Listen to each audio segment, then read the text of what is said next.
What's going on, ladies and gentlemen? Welcome to Hey, the Woke Millennial. Millennial. Oh man, we in this podcast and thing. show. Yes, sir.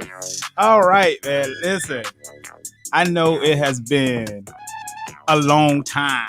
You know what I'm saying? Yeah. Since people have had an opportunity to view us, but at the end of the day, we here. I'm gonna introduce the other host of this show, my good friend Erik. What's going on? I'm back. It's been a year? Well, yeah. It has been a whole year since we did the last show. and y'all, shy. if you like, don't pin us down to the exact, Right, time, but it's been definitely close. It was, if I hadn't been in Texas, then we would have been good. You know what I mean? That's really what put the pause on everything. Yeah, I mean, hey, but you gotta duty calls. You know what I'm saying? Only a little bit longer. Yeah, only a little bit longer. Hey, well, I'm happy that you with me, and we was able to bring this thing back. You know what I mean, to fruition. Yes, sir. Yes, sir. So I'm grateful, and hopefully, ladies and gentlemen, you're in for a treat. So you know what? Let's just check in. Mm-hmm. Erik, tell the people what's been going on with you, man. I gotta go first. Oh, yeah. Look, let me get a little drink before I start talking. But yeah, man. So it's been a year. Yeah, that last show we did together was probably like mid to late July, maybe early, somewhere in July. Right in that time frame. So yeah, I was pretty much prepping to go to Texas, to Fort Bliss, Texas, with my reserve unit. Got out there at like the beginning of September, like legit, like September 1st. Mm-hmm. Honestly, like that was one of the best and worst times of my life. I just put it like that. It's more so like, okay, I need to get away from the noise that I had home and kind of be isolated. You know what I'm saying? So I did benefit from that. At the same time, and when it comes to my stock stuff, I was trying to still go about it like I was an active trader and investor, at home when I'm sitting in front of my stuff all the time. And I'm like, yeah, I learned real quick. You can't do that shit when you know what I'm saying? Like at the beck and call of somebody else every couple of minutes or whatever. And then you don't really know what your schedule's going to be like. Right. I would say, yes, I definitely lost like tens of thousands of dollars out there. Like, man, but we rebounding it now. Like we getting it back now because I'm back in that space. And then had some very tough losses earlier part of this year. Right. So just kind of taking all that in at that time. But I mean, there's a lot of good growth for me, like personal growth for me in that time too. So like ultimately, it did me a lot of good based on what I sought out to learn from life. You know what I'm saying? But it was definitely challenging, and dealing with my unit out there was fucking terrible at times. Like, God, but and El Paso is all right. Right. Yeah. I know you was telling me about that, man. You was telling me about just kind of the energy there wasn't as because when I was talking to you, I was like, man, you in El Paso, like, and then it's different from Dallas, bro. Different from Houston. It's different from different place. San Antonio, it's like, so it's like El Paso and Fort Bliss is like right by Warriors. So like right by the border, like literally like depending on where you're going, you will ride, like we ride past the exit to go to Warriors, Texas. So, but we couldn't go, like as soldiers, we couldn't go over there because like years ago they could. Right. But at some point, soldiers, you know how they be getting, how the boys get, they get the drinking and getting the fucking up shit and, And things change. Man. So, and it's the collective punishment. Yeah, but shit rolls downhill. Yeah. But you still had like cartel and shit out there though. Like it was like like in Fort Bliss, Texas or whatever, you still had it out there. Right. COVID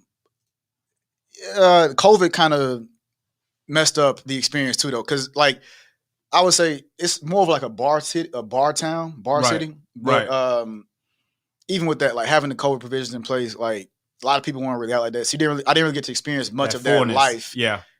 There were a few places I did get to hit up that were pretty solid. And I mean, I met some solid ass people out there too. Like not, like people that I'm like, okay, I want to have these people in my life for life. You know what I mean? Right. Both military, civilian, you know what I'm saying? Yeah. So that's a good thing. Yeah. That's a great thing to be able to go in an environment where you can come out with something. Yeah. You know what I mean? Yeah. A lot of people, you put so much emphasis on the money. Like, hey, did you make money? Yeah, you made money, but life is more than that. Yeah. You know what I mean? You got to be able to accumulate more than just tangible wealth. You got to get that relationships and keeping your body healthy. That's actually what I tell my son. Like, I'm like, like the three of the most important things for anybody is time, money, and relationships. Like outside of your, you know what I'm saying, physical being or whatever, time, money, and relationships. So the fact that you just said that, right. Yeah, you got to have that balance, man. That balance is everything. Well, I mean, for me. So what about you? Yeah, I was about to ask you. Let me ask the question. So Raymond, as far like the business mogul, Mr. Raymond, what's been going on with you for this last year, man? Man, you know, it's been the last year has been extremely interesting for me because like I'm always trying different things and I'm always trying to level up or change and I don't like stagnation. So like if I'm feeling like I'm getting stagnant, I'm typically gonna pick up something else, and even if I don't necessarily need to, because even with doing this show, with us bringing this show back, it was a big adjustment, right? And so, but overall, it's just been trying to balance and keep that stagnation out of my mind because I just can't deal with that feeling. I gotta have something that I am looking forward to doing. And yeah, people say, well, you own different businesses, just keep hustling. And that's true. That's true. So most of my year has just been that, just working on the business, you know, trying to get it to the next level in every way. So, So I know we talk a lot offline or whatever. We're talking enough offline, but so what would you say in this past year has been your biggest, or what's been one of your proudest moments this year? It could be business, it could be family, whatever. Just right. One of my proudest moments. Oh, you threw that one at me. I think if I had that to was just not in the in it the wasn't. queue. It was not. And it's hard because proud is I'm so analytical. I would say let me just get out of my head. Let me think for a second. Let me circle back to that one. Ask me another one. And I'm in my mind, I'm gonna be thinking of an answer for you. Okay. So I got another question for you then. Because EJ is one now, right? Yeah, EJ is one. So actually 19 months. So he's making his way around there. Okay. Yeah. And when I left, he was still like swaddling size. You know what I'm saying? Right. So what has been your what has been maybe the most exciting thing? Yeah, that can help me talk. Right down there, brother. That you've seen in EJ's growth. Man, the little boy is so smart. Like his growth is just how he can. One of the proudest moments for me with him is just how fast he can learn. And another thing, I haven't addressed my hair. So, shit, this motherfucker got locks now. So fun fact, and this is just hold on, but he also lost about 20, 25 pounds now too. So that's something else. That's something else. Yeah, I'm toned down. But just his growth and his ability to learn. So when I got these locks in my head, right, lock extensions, that's what I'm rocking. Also shout out A-Class Locks. So she's in Smyrna, Georgia, Atlanta Metro. If you want lock extensions, hit up Allison over at A-Class Locks on Instagram. But yeah, they look real. Yeah, like, they look legit. You know what I'm saying? Like they came out of your head. Man.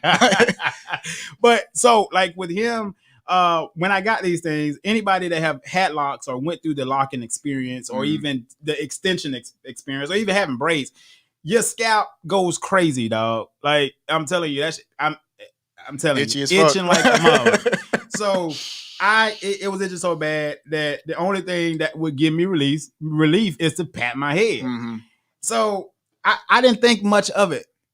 2 days later, my son is walking around doing that. Hey, that tell you how much he watching you though, bro. Right. And how fast he can learn. Yeah. And you know, and that just made me proud of him because I'm like, boy, you so dang on clever. And outside of that, he's just very smart. So one of my proudest moments or my proudest things about my son is just how fast he learns. Yeah. And he is he's definitely a mini me because he is up and down, man. He's an emotional kid already. He got a lot of feelings. And he's a handful. he actually he approached me. He was starting to approach me today when I walked in or whatever. Okay. You know, he'll wave. Yeah. But then he started to walk past the gate. You know what I mean? Like stepping, like he was like kind of hesitant. He stepped back and he was like, man, he kind of kept coming to me.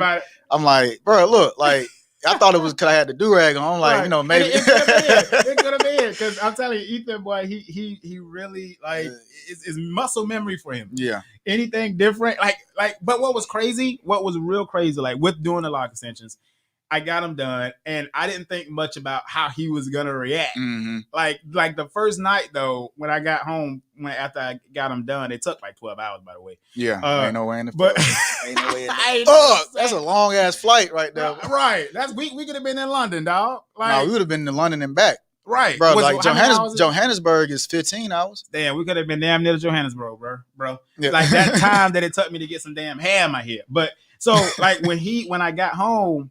He looked at me. He was like, fuck, you know what I'm saying? And then what was crazy is my wife had tucked her hair down. She had tucked her hair down before I got these. So I bet you in his head, he's like, what the fuck? Is the roles reversed? Right. And they haven't. Please, let's not get that shit twisted. Right. Look, let's just call out this excitement that came over you when we brought up your son. Man. Like that's dope right there. You know what I'm saying? Like, like fatherhood. It's something about having a son, bro. Like when you're a dad and you have a son. Yeah, it is something uniquely special. Even though I love my daughter, Malia, I love you, baby. But it's just something. It is something uniquely different, especially with my son, because I guess probably every dad feel that way. I'm not gonna, but I can only say my son because I ain't everybody's daddy. Yeah. But thank God for that. But like the boy is like literally me. Yeah. Like he looks just like me. Like I couldn't even like deny him if I wanted to. You know, and so I think that gives me that more connection. Yeah. You know. Yeah. But I see your dad. I see your dad too. Right. Yeah. God rest his soul. Yeah. I see him. I see your, like, from what I recall, when the pictures you posted, then when I actually saw him in person. Yeah. When we met him in high school or whatever. Mm-hmm. Yeah. Like I see your dad too. Like for real. I mean, but that's his genetics. You know what I mean? Like that's a beautiful thing, man. And I hope he had an opportunity to rock him in heaven before he got out. You know what I mean? To his soul or whatever. You know, that spiritual thing. You know, whatever we believe in, man. Yeah. So, but yeah, man, that's been life. That's what's up. That's been life. So let's go on hop to this next. Let's go ahead. Right? Let's get into it. So we got a new name of the show, right? So the last show was New Wave Real Talk. Right. So now we're going by the woke millennial, but it's in air quotes. Why? Because we have I wouldn't say different perspectives on it, but I kind of in short, I kind of laugh at the idea of being woke, right? Yeah. But just to kind of give it a general scope of what you feel being woke means to you, what I feel it means to me, let's just give that to the audience. Let's get it out of the way. So what does being woke mean to you? No, being woke mean to me is, man, that I am mindful. So also, man, I'm telling you, y'all, we super excited about doing this damn show. Let me just say that. First, before we go any further, happy Juneteenth to all the brothers and sisters. Yes. You see, I'm rocking it, right? Y'all see, you know what I'm saying? I'm cradled by my ancestors, and then I'm a graphic tee connoisseur, so I just put on the Black Panther for life, baby. I believe I got this at Walmart. Right. Yeah. So, damn, what was I going with that? Just shouting out to Juneteenth, man. Yeah, shout out Juneteenth, and just, you know, let's not let that be lost. Right, yeah. You know what I mean? Thank you, Mr. Biden, for making Juneteenth a holiday. You've done so much for us already. Yeah. Oh, but I was answering that question about what that millennium means to me. So to me, it just means being cognizant of everything that is around you in every aspect. And then, so that's what woke means. Millennials, just that generational thing. So I am going against the grain, because a lot of older generations, and some of you guys may be watching us today, and we appreciate you for watching and tuning into the show. Yes, sir. But I think that so many different generations, baby boomers and generations before, all oftentimes get it conflicted of what a millennial really is. I mean, and I think this generation is so lost. We are kind of the lost generation, not only because of how people have the wrong opinions of us, but hell, people don't even know when the generation was. Yeah, because at Brandon's not necessarily bachelor party, but his celebration. Yeah. We followed the rules, right? We kept to back. Oh boy, we should have had this show going around that time. I'm telling you, dog. We followed the rules. I should have brought the hat down here, dog. Damn. but yeah. Let's not. We followed the rules. Because old girl. Anyway, remember old girl said that the hats were offensive. Not Brandon's wife. The girl that was at Dre house. I don't even remember her name, dog. Talking about the hats were offensive. I'm like, what the fuck? Like, nah, bro. Like, anyway. Yeah, I don't know how she came up with that idea, but just needing a fucking reason. But But you were saying, and what about you? So that's my opinion about the woke millennial. You know what I mean? Bringing and giving inspiration to the older generation to say, hey, bro, this is who we are. Yeah. And I can't speak for all millennials, but I can speak for this one right here. Yeah. You know what I mean? So I think we actually have more of a commonality with our view on that than you thought? Than initially perceived. Yeah. Because really true, like, so when I think of, okay, so the way you receive woke is along the lines of what I feel is what more along the lines of my values with it, right? So I believe in that having that total state of awareness, you know what I'm saying? And, right. But typically when I hear the word woke and I kind of tease people that, you know, really use that word to the point where it's almost like jargon now. I think about people who just kind of go off of whatever they go off of a bunch of information that they hear from a very like fine-tuned, so like they tunnel themselves in, right? Yeah. They bandwagon on it and then they just regurgitating shit that they done heard, right? You know, however many times. And so it's like their argument is just somebody else's point. But there's no like, and it's not even like the full point. They're not studying what they're talking about. They just say it. So like they might mention, let's say, Juneteenth. Or they might mention which one of our next topics is just the Tulsa, Oklahoma stuff, right? But they don't study anything beyond that. They don't go. They don't take it a step deeper. They don't even have just like here's just information. Even if they don't go deeper on it, right? Right.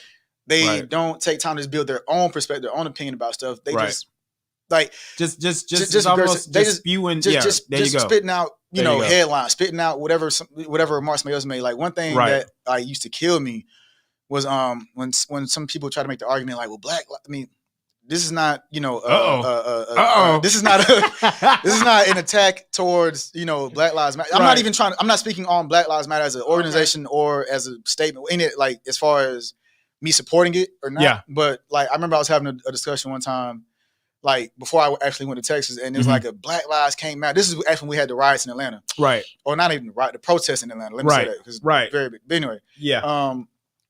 But it was like, well, Black Lives can't matter until Black Lives Matter to Black people. I'm like, all right, I done heard people just regurgitate that shit so many times. You know what I'm saying? To the point it's like, okay, well, let's dive a bit deeper into that. Right. You know what I mean? Right. But, and we did the show. Yeah. And we did have conflicting views in a way.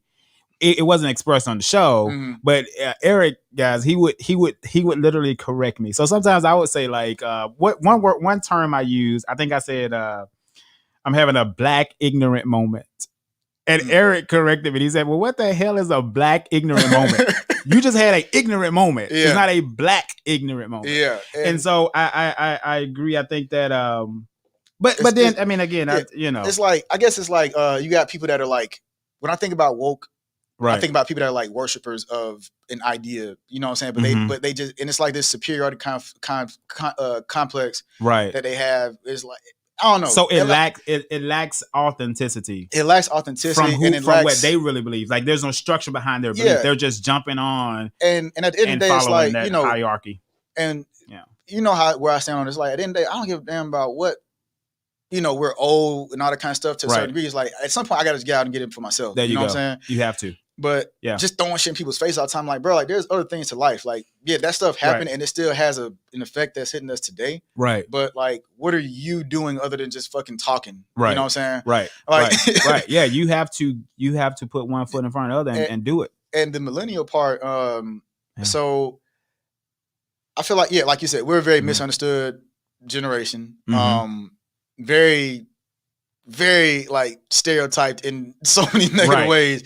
When I feel like we slick like the Renaissance group of generations, you know what I'm saying? Like we're very open to a lot of different ideas. We were that group that kind of had like, now you got where kids are like glued to technology, where we were kind of like that group that still had a very active life outside, but then we also were very active inside with the technology, with the games. And, we had where the internet really took off, when we were kids. Right. You know what I'm saying? Absolutely. Yeah, where... it's... We saw so much, dude. Yeah, like us and Generation Z, I feel like, or at least enough of Generation Z. I won't say all of them because some of them kind of crazy. But anyway, like we're ones that are kind of saying like, yeah, you know what? We're listening to the people of before who were like saying, you know, speaking some real facts, you know what I'm saying? And we're like, fuck it, we're gonna stick it to these motherfuckers, and we're not finna just like ask you for permission to get what we want out of it. We're actually acting on what we want, you know what I'm saying, in a lot of ways. And so we got those woke people that I laugh at, but you got a lot of people that's out here really doing shit. You know what I'm saying? Yeah. And people out here really like pursuing entrepreneurship, pursuing investing, pursuing, you know, whatever, you know, they're pursuing whatever they want in life that's going to create some form of success for them, and you know, whatever. Like, let's not go too deep on that. We got to get to the rest of the stuff. No, I hear you, man. But I feel like the millennials and a lot of Generation Z, especially, are, you know, the ones that are going to really change the world in a positive way. You know what I mean? Absolutely. Well, let's transition and let's talk a little bit about commemorating. Obviously, we missed it. We missed it with our debut. Obviously, the 100th anniversary of the Tulsa massacre was at January 1. Was it? No, was it? It's June 1. June. Oh, wait, shit. When you said January, I was thinking June. It's June 1st. Yeah, June 1st. So we missed it, you know, on that particular day. But we wanted to talk a little bit about just our raw emotions of what. Just knowing this conversation is not going to educate you on what the Oklahoma Tulsa massacre was. Like, you can go and, like I said, Google it, right? It happened. It was horrible. But I wanted to take an opportunity to talk about our raw emotions about it. You know what I mean? What did you feel, Erik, after you was made aware of this place called the community called Greenwood, and that it was aka Black Wall Street, and it was a successful place? Because obviously the media, the propaganda machine, wants us to believe that we've always been slaves and we've never been educated. Kind of started, and I would say, like, so learning like what built that, like where those people were coming from, and how they, and this wasn't the only one. Like, it wasn't the first one, if I'm not mistaken. But it damn sure wasn't the only, like, you know, Wall Street. Right. You know what I'm saying? Right. But knowing that every time, first it gave us a surprise, right? Like, okay, damn, absolutely, like our people did this, you know, on their own, whatever. Right. When given nothing, you know what I'm saying? And then to know that, like, every time, like, blacks went and created some sort of economic strength for themselves, that you had.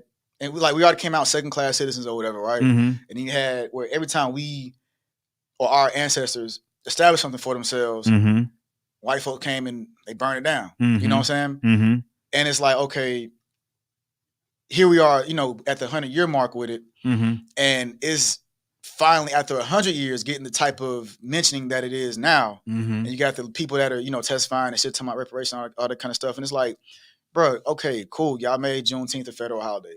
Right. What the fuck ever. Like, we've been celebrating whether y'all wanted to or not. Right. But it's like, to me, y'all waited 100 years to give us a damn holiday, or however many years to give us a holiday, a federal holiday. But really, it's like, the holiday is still symbolic, and I don't really care about that. Like, where are the reparations for? It's like, okay, if I come to your house and intentionally vandalize anything of yours, you know what I'm saying? I'm responsible for compensating you for that. Right. You know what I'm saying? If I go in there and just destroy your car right now, the Benz. But right, you know what I'm saying? Like, I have to compensate you for those damages. Right. So why is it that, like, every time black folks have something and then it gets destroyed by other people, it's always like we got to do a fucking study on, you know, what damages, what we should, what they're owed. We have to, you know, push it back. You know, it's gonna be like a several years of a wait, and nobody can agree on stuff. But it's like. America, Joe Biden was a part of that too, actually, like with like giving reparations to fucking Holocaust survivors in Jerusalem, where the fuck, right? And it's like, bro, we had nothing to do with the Holocaust, right? To my knowledge. Right. So, but why? So, but we're quick to give them reparations. Y'all gave reparations to Cuba. Y'all gave reparations to Japan for Hiroshima. But people on your own home front, y'all don't give them no kind of reparation. None. Because and they understand that this system wasn't really built for it. I get that. I get that part. Yeah, for sure. But it's like, damn, bro, like. I understand on some level, and it's like, obviously we're speaking of generalities, right? You know what I'm saying? Some people take it as like, well, we ain't trying to isolate the few that are working for, you know, the betterment of all people. But in the end of the day, it's like black people are still a very special group in this country. Yeah. Like, we have a very specific, very special experience here. And so to have where all we getting is the shortest month of the year. Right. You know what I'm saying? You better preach, boy. You better preach. We getting the shortest month of the year. Yeah. You know what I'm saying? We get you know, Juneteenth. It's like but everybody else getting they fucking holidays and shit. And it's like and whatever, they getting legislation and whatever else. Right. And not only are we having to, you know, and we're gonna get there too in the part of the show where we talk specifically about the holiday. But those symbolic things. But I mean, when you were going through that list of all of these different things and the comparing and contrasting, in my mind, the first thing I thought about was the Asian hate crime bill that was passed in like 2 days. Yeah. And we have been, I mean, it pisses me off, man, to have been, we were slaves in this fucking country for 400 fucking years, dog. Yeah. And it's like, and they literally slaves, like, but yeah, you had slavery and then you had Jim Crow, then you had, you know, everything else from that, right? So let's just to be clear, right? Like, so, right? Yeah, because some people like to be too fucking technical. Yeah, like. You know. So and just to you know narrow it down and sum it up, you know, into just that comparison and in that reality of the situation is that yes, when African Americans or Black Americans, whatever term you want to use, when we are wanting to be treated right, there has to be a fucking convention and there has to be a debate and there has to be all of these things. But, and I'm not saying that I disavow or do not support the Asian American hate crime bill. Right. But what I'm saying is that we have to do some self-inventory. And, you know, but there are people that will say that African Americans are some of the most progressive people in this country when you look at the laws and how things have been tilted in their favor. And man, like, so I you know, okay, I like, bro, like real shit. Like, I feel like at the end of the day, regardless of what you have, that where there has to be very specific things done for this particular group of people. Because of the very unique experience. Everybody else still pretty much benefits from the things that we had to like bleed for. To this day. You know what I'm saying? So Joe Biden is sitting in that White House due to the fact that slaves was forced to build it. I think he was in the White House because you had like, because fucking people attach him to Obama and people worship Obama. You know what I'm saying? Like, let's cut the bullshit. Like, but because people are very emotional voters. Yeah. You know, let's be real. But like, I also think that the reason why you have where certain people are easily compensated is because at the end of the day, they have a collectivized economic strength. You know what I'm saying? Like, people, like, how is it that, I mean, I get you have you have other factors. It's like no issue in the Black community is a singular, like, one-dimensional issue. It's like it's tied to so many other things.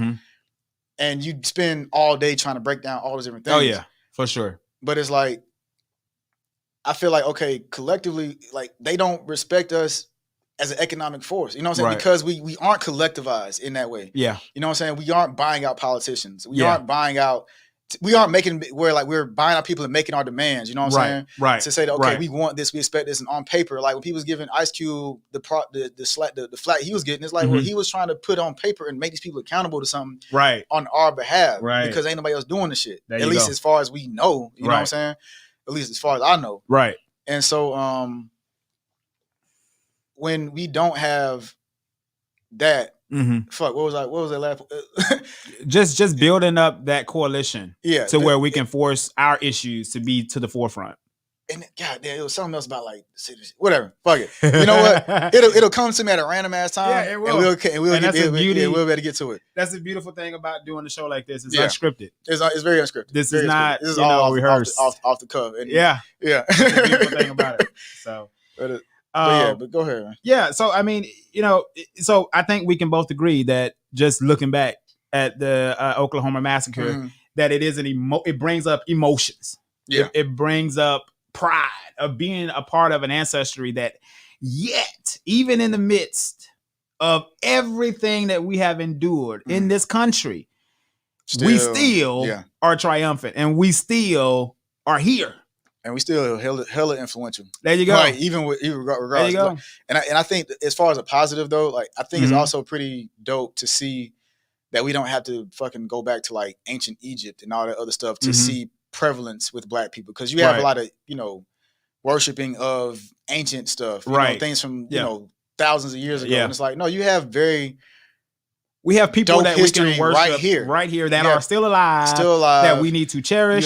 You have singular and like collective accomplishments of our people throughout history that are worthy of being mentioned. You know what I'm saying? But so we ain't got to always worship, you know what I'm saying, Cleopatra and King Tut and whoever the fuck else, you know what I'm saying? And just the idea of what people thought Egypt represented. Like, we got shit here in America that we've done as people, you know what I'm saying? Absolutely. That also, so I mean, I feel like that's one of the other positives for me, you know what I'm saying, is what it represents as far as our potential. Right. Because it's like, what I see is you've always had where like black people in some way, even when they got just the dirt beneath their feet, they somehow find a way to make shit grow from it. Absolutely. Absolutely. So, absolutely. From like the slops. You know what I mean? I mean, you know, we have to, and this day is the day that we get to do that. This is the day that we get to rejoice and be jubilant about our ancestry and about where we come from. And despite all of the things that have been against us, we still are here. Two African descendants sitting in a room right here free. Ain't nobody slave. Ain't slave to no job. Both of us are entrepreneurs. Both of us are playing a major part in our own financial economic stability. That's really what a slavery is now. Like real shit. Like it's really, if when you have control over your time. That's when you know, okay, you're no longer a slave to this system. Because it's like race is really an economic war. So, that's what it brought me. There you go. So that point I was getting at earlier, right? When I speak on the economic shit, right, is something that, okay, after what, like just shy of 200 years. So probably 160 years since slavery, pretty much ballparking it. Don't fucking asshole about it. Since slavery, right? And then you had Jim Crow or whatever. Because slavery was, I think, 1865 when it ended. So but you're talking about like so since slavery, you still have where like right now, like when I was looking at the stuff about when all right, let me fact check you. The northern states in the United States all abolished slavery by 1804. Okay. And the Slave Abolition Act was 1833. And then abolished slavery in most parts of the British. Oh no, that's the UK. But in the US was the northern states. Now let's see about the southern states. The Civil War, with Lincoln. I think Lincoln, that was 1865. When you just look like, when did slavery end in America or whatever? And that shit. And ain't that bad that we ain't got one date? We got to go through 5 or 6 days to figure out when we were really free. Ain't that some bullshit? All right. I mean, this is just. So I would just say 1865. That's when all states were abolished. So it's like, so since 1865, you still have where, like, right now, when I was listening to February Jay Powell talking about the inflation stuff, and, you know, with dealing with the economy and the market and everything, how even still blacks and Hispanics are the most afflicted by, you know what I'm saying, all of the disparities. And it's always like blacks are still always at the fucking bottom. You know what I'm saying? Right. And I feel like part of the reason why this country probably never will give our group of people a real form of like reparations until the country's pretty much at the point of self-imploding anyway, is because the debt that's owed is so great that, like, even if they had given it to those people, our people back then, it would have created too small of an economic moat between us and them. Whereas now you got where it's like it'll take a lot. As a Christian, you know, and I respect everybody's right to believe in what they believe. But as a Christian, I am a firm believer that the first shall be last and the last shall be first. So that's just all I'm gonna say about that. Yeah. Let's not go too deep, because we're gonna be on this damn topic all day. Right. And we got way too much to talk about. Right. So let's transition to the reckoning racial divide. So there's a story out there where you want to present the story, or you want me to present it? I can present it. Go ahead and present that story. So I actually came across this on Instagram, where there was a woman, white woman, self-proclaimed redneck. She like, I mean, How the fuck you be a self-proclaimed redneck? I'm just saying because he is it's explicitly in the video where it's like, you know, I'm a redneck. I'm like, let me not call nobody redneck because I say nigga all day and I come up. So it's like, but you know, certain people not calling me that. Right. So I'm just respecting I hear that. You know what I'm saying? I feel it. Like I'm respecting that. I'm not necessarily in the place to call somebody redneck. Right. You know, Absolutely. that's y'all thing. You know what I mean? So look at that boy having some manners. Redneck. Right. But so yeah, she was like pretty much acknowledging that, okay, the Confederate flag was a symbol of hatred and racism and whatnot. And so she cut the flag and was burning it and all that shit and pretty much making it like her form of like, say, like, I guess like redemption. I don't fucking know, whatever term you want to put in there, whatever whatever vocabulary word. Yeah. And she was just saying like, yeah, it's fucked up. It's wrong. I was wrong. We wrong. You know what I'm saying? I'll never represent this shit again. Blase. Right. And, you know, and that's, I guess, like more of a prevalent symbol in their community. I mean, you know, right. People talking about, for sure. You know, taking down the Confederate flag. It's like, I mean, that was that's big. our heritage. That's our culture. All this kind of shit. Yeah. Disregarding the true history of it or whatever. Yeah. And so only looking at the whitewashing. Yeah. Yeah. And so like when I was looking at like the comments, I saw like a pretty at least sizable divide. It wasn't necessarily like a 50-50, but you had people that were like, okay, and you know what I'm saying? Right. Why should I care? Or okay, you doing that, but then what? You know what I'm saying? Like as in like with her, like a calling of action to her. Right. To, okay, you could burn a flag and make a TikTok video, but then what else you gonna do? You know what I'm saying? Right. How do you follow that up? And then when I look at what else was I saying? You had a few people that were kind of like in a little bit reasonable about it was like, you know, it's still something. It's just symbolic, but it's still something. And then you had a few people also, I agree with that shit too. It's like, but was it just for the views, you know, to get a TikTok, you know, just want that viral moment, you know what I'm saying? Right. So, and then the other side had to have been, you know, people of European descent or Caucasian. As I say European, what's that? What's political? Yeah, that's more politically correct. But white people, white Americans, you know, telling her, you know, giving her the rise at. Yeah. You know what I mean? So from your perspective, like, first up, your opinion on that, right? And then, like, how do you, as Raymond, not as all black folks or all men, this is just Raymond speaking. Right. How do you, what's your perspective on that type of, like, symbolic support, you know what I'm saying? From non-black people? Okay, so I'll answer the first part. So my opinion on her doing it is I think that it is a beautiful thing for somebody to go through their own process, right? Whatever that process is, she went through her process and came to that reckoning that, hey, this is wrong. I'm no longer going to support it. And this is my way of showing that I no longer support it. So I agree that I think everybody should be free to be able to do whatever they want to do. And I think it's cool for anybody to recognize when something is wrong, if they truly believe it. Yeah.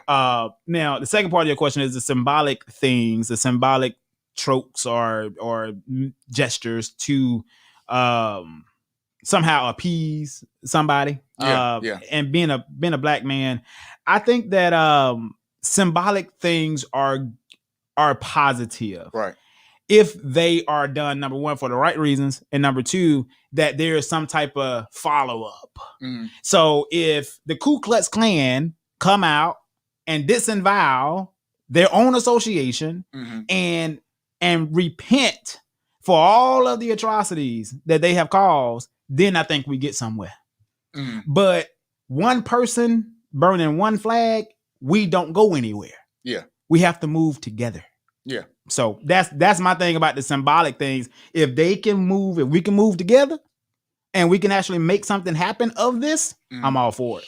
And then outside of that, I'm not going to disavow it, but I'm not going to throw her a party either. Right. It's like, yeah, you know what I'm saying? Yeah. And for me, it's like, what about you? Yeah. I agree with a lot of what you said. So yeah, I respect people's process, you know what I'm saying? Because we all started from somewhere. Like the only way you can get to that wokeness or that awareness is to first be a part of a program. You know what I'm saying? Yeah. And then you become aware of the program. Yeah. But you can't become aware of nothing. You know what I'm saying? There you go. So if you don't have nothing to be that you're starting with. Right. So yeah, she's coming from her. She didn't choose to be a white woman. She didn't choose to be born into whatever, environment she was born into. That's true. So, when you're ingratiated in that type of culture, you're gonna take on certain beliefs because of that. There you go. You know what I'm saying? And so for her to, we live in an age of information. Right. So for you to be able to, take outside information or, information that contradicts what you currently believe and say, okay, you know what? When I take all this shit, whatever, this is what I see. I see that this actually is not a good thing. This is actually wrong. Okay, cool. Yeah. And so, and I wrong think to me. me. I think that is to be commended. Yeah, I think it is to be commended. And when it comes to symbolics, I agree. I don't see anything wrong with symbolics. There still has to be a follow-up, but at the same time, it's like I'm not looking at this woman individually to become like a fucking Rachel Dolezal or something like that. Yeah, and like that. It's like because at the end of the day, symbolism does matter. Like even though us being given the Juneteenth holiday on a federal scale does nothing for us in things that really matter on a tangible level, symbols still psychologically have a positive benefit. It's like, okay, me and you both are veterans, right? I mean, so I went to a combat zone, you know what I'm saying? And when you go to combat zones, you get a combat patch, you know what I'm saying? It's just a symbol commemorating, like letting people know, okay, what you did, like it's just saying, hey, I went overseas in the combat area. Right. Your ribbons are essentially just symbols, you know what I'm saying, of what you've done. The flag is essentially a symbol of what this country stands for. You know what I'm saying? So it's like, and we have other holidays like June 4th, to commemorate Independence Day. Yeah. Yeah, July 4th. Yeah. To commemorate Independence Day. Like it's something that's of some importance to enough of our people. So yeah, we commemorate it for that reason. So it's like that so it has its place. It has its place. Yeah, it has its place. But it's not the says all be all. You know what I'm saying? Because people still kneel to the flag. Yeah. People still disavow certain aspects of this country. Motherfuckers be talking about folks, disrespecting the flag. Like, bro, but y'all be really and true. If you look at the law of like, Justia.com or whatever. Justia? What's like some of these flags that they be waving all just decrepit. But when you wearing, shorts that are the flag or a bra and you sit on the it's like that's disrespecting the flag. Yeah. Like you can't be at a football game holding the flag horizontally. Yeah. Or have it's so many things that people don't want to hear the truth though. Right. They don't want to hear that. But they just want to hear I'm a red-blooded American and I support. And let me stop. Right. Even actually, you know what though? So I actually came across this recently, right? Since we on that flag shit. So technically, and this is within the actual law of like respecting the flag, right? Or the statement of respecting the flag, whatever. Like technically, the Blue Lives Matter flag is disrespecting is technically it falls in that category of disrespecting the flag. Like because you can't change the colors of it. You can't like also you know what I'm saying, you can't even place it in front of like so them having like where it's black, white, and blue. Right. You know what I'm saying? Technically. Oh, I'm sure they wrote a law and made an exception. There has to be. I mean, I didn't research the shit, like, so we can say maybe, but I'm like, as far as what's right. That's your white. That's your that's my on code voice. That's my your code switch voice, not on your code switch voice. Yeah, for sure. That's what they say to people who ain't gonna research the shit. You know what I'm saying? But anyway, so yeah.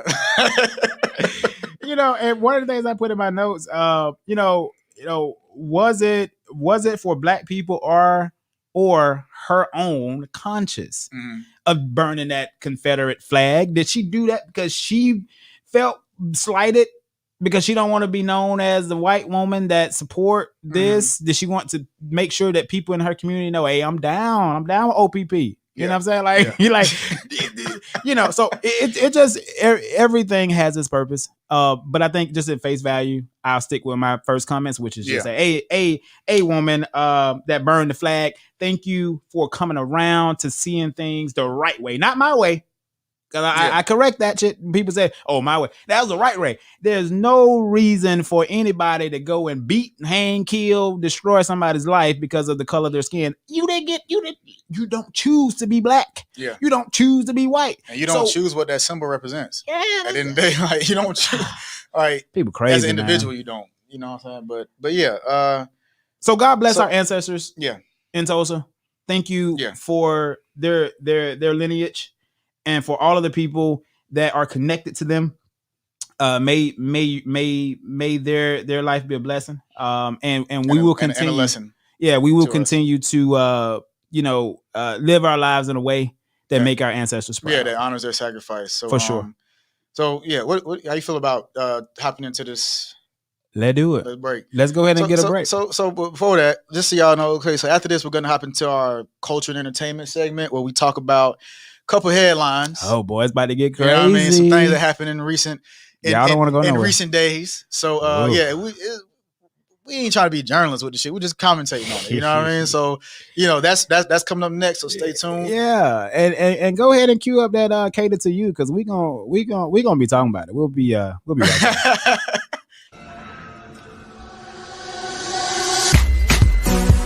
Yeah. Well, let's go. Yeah. Again, walk the show. Yeah. Well, let's go. I want to love you, baby. I love you, baby. I want to love you, baby. So make you dance for me. I want to love you, baby. I love you, baby. I want to love you, baby. So make you dance for me. I want to kiss and hold you, baby. I hold you, baby. I want to kiss and hold you, baby. So make you whine for me. I want to kiss and hold you, baby. I hold you, baby. I want to kiss and hold you, baby. So make you whine for me. Hey, dance for me. Mommy, dance for me. Mommy, dance for me. Mommy, dance for me. Oh, dance for me. Mommy, dance for me. Mommy, dance for me. Mommy, dance for me. Oh, wine for me. Mommy, wine for me. Mommy, wine for me. Mommy, wine for me. Oh, wine for me. Mommy, wine for me. Mommy, wine for me. Mommy, wine for me. Hey. If you're feeling me, I'll be feeling you. Understand? Well, let's like bad skin, no darling in this place, you understand? No sleeping on fire.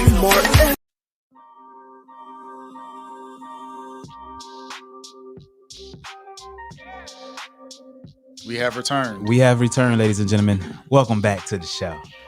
All right, so we tried to tell y'all what we was gonna do when we came back. We tried to, give you a little insight as to what this next conversation is gonna consist of, man. Mm-hmm.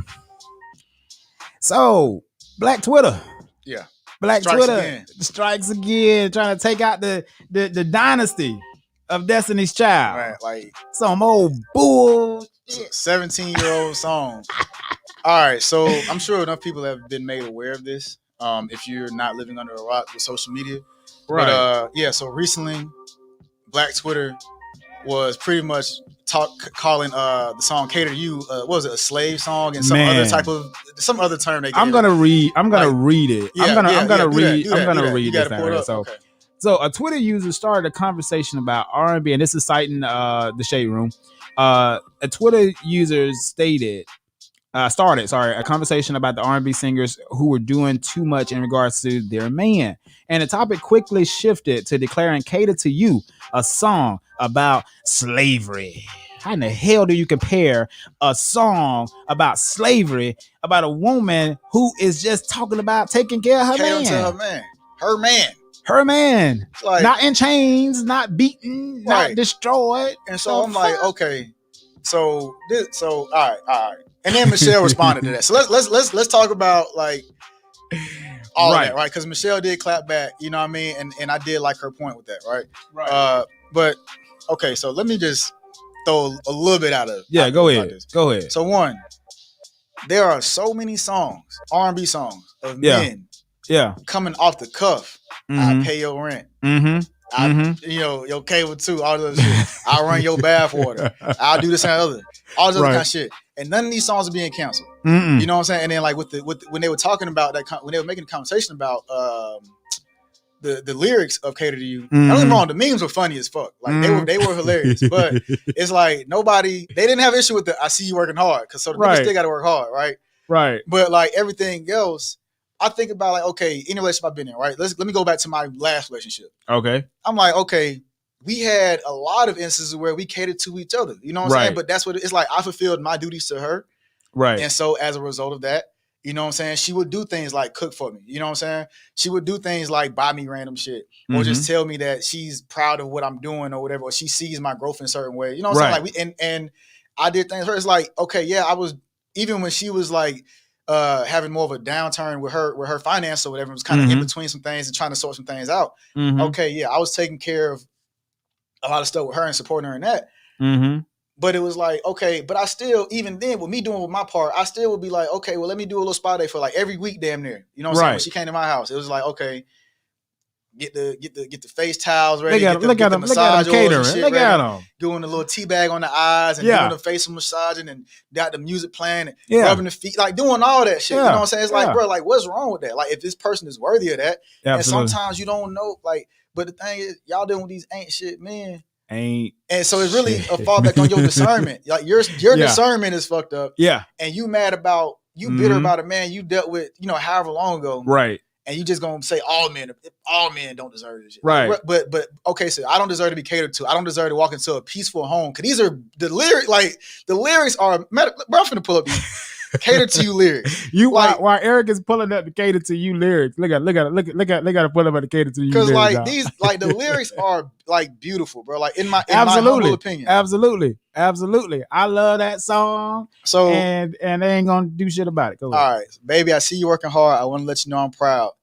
Let you know that I admire what you do. The more if I need to reassure you, my life would be purpose without you.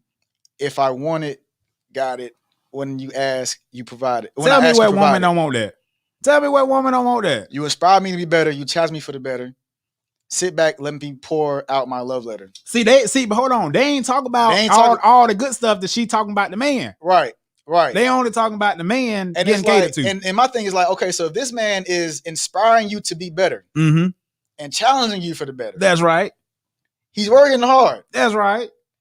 He don't deserve to be catered to? Build it up, okay, so like they gave you a full goddamn special with this shit. And this man is okay. Yeah, it's crazy. Let me help you. Take off your shoes. Untie your shoestrings. Take off your cufflinks. She doing the thing, what you want to eat, boo? Let me feed you. Look at that. Let me run your bath water. Whatever you desire, I'll supply you. Sing you a song. Turn my game on. I'll brush your hair. Help you put your do-rag on. Want a foot rub. Want a manicure. Baby, I'm yours. I want to cater to you. What is... Bro, right. Ain't nothing wrong with that shit, man. But there was a part in there talking about I keep my figure right. What's wrong with that? Get to that part. So I'm gonna just keep on reading, right? Because we gonna get. So let me cater to you, because baby, this is your day. Do anything for my man, baby. Blow me away. I got your slippers, your dinner, your dessert, so much more. Anything you want, let me cater to you. Inspire me from the heart. All right, you know what? Fuck. Let's get to that part. Yeah, baby, I'm happy you're home. Let me hold you in my arms. I just want to take the stress away from you. Make sure that I'm doing my part. Is there something you need me to do? She's let me make sure I'm doing my part, because he's clearly doing his part. She's acknowledging, like she's implying that he's doing his part. So make sure I'm doing my part. At least that's how I take it. Absolutely, I'm with you, brother. If you want it, I got it. Say the word, I would try it. I know whatever I'm not fulfilling. Yeah, I know whatever I'm not fulfilling. No other woman. Oh, no other woman is willing. Did you just see that part though? I think that was probably a misspelling, but it's essentially, I think what is meant to be said is like, whatever I'm not doing, another woman will. I think that's what's meant to be said. Got it. Something to that effect. I'm going to fulfill your mind, body, and spirit. I promise. I'll keep myself up. Okay, there you go. I promise I keep myself up. Read the next sentence. Remain the same chick you fell in love with. I'll keep it tight. Nope.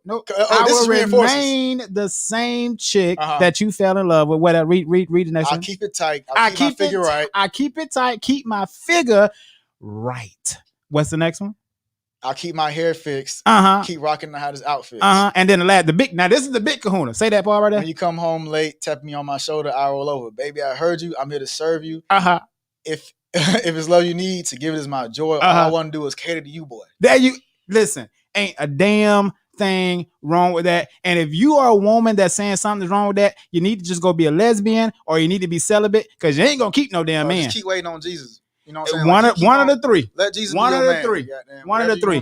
If you as a woman has a problem with it, and these are the same women that's going after Kevin Samuels, that's a whole nother conversation. We need to have a podcast about some of that. Yeah. Oh yeah. That's a whole other show. But at the end of the day, it is the responsibility of both people to make sure that they remain the same person that they fell in love with. And when that changes, your relationship is over. Yeah. Period. And so these women are advocating black lives. I mean, well, let me say black. I mean, they're advocating beautiful families. They're advocating a successful relationship. That is a successful, functional, peaceful, as you said, environment. These relationship goals, that's what that looks like. Exactly. Like the same shit you see, but see, it's never an issue when it's just the guy doing it. I feel like, bro, like, so I feel like the group of people that are saying this, are the same ones that want everything for nothing. Yeah. Like, I feel like that's possibly a commonality with them. Yeah. Because it's like, okay. That's the younger generation. You saying, shit, there's some old spiteful motherfuckers too, because they learned it from them old spiteful I know that's right. Shit. I know that's right. You better get your bag. Right. But I'm like, okay, so you want a man to, first off, men see other women regardless. Right. Fuck all the nonsense. But you want me to get with you because we're not coming to people perfect. We're not. Right. So with you coming as you are, with whatever baggage you have, whatever, if you got kids, whatever else, I'm taking you on, right? Right. And you're saying that now that we're together, you no longer have to be competitive with other women. Right. You know what I'm saying? It's not saying that you have to act as if I'm going to leave you, but it's like, at the same time, give me a reason to want to look at you. Right. You know what I'm saying? Right. Like, I keep in shape. Keep that figure tight. I keep myself in shape, not just for health reasons or for myself or my personal vanities or whatever else, but also because I want my partner, if I'm going to be with somebody, to be like, I innately see something attractive about this. Right. You know what I'm saying? You can't I'm not going to be out here with no fucking like dad bod.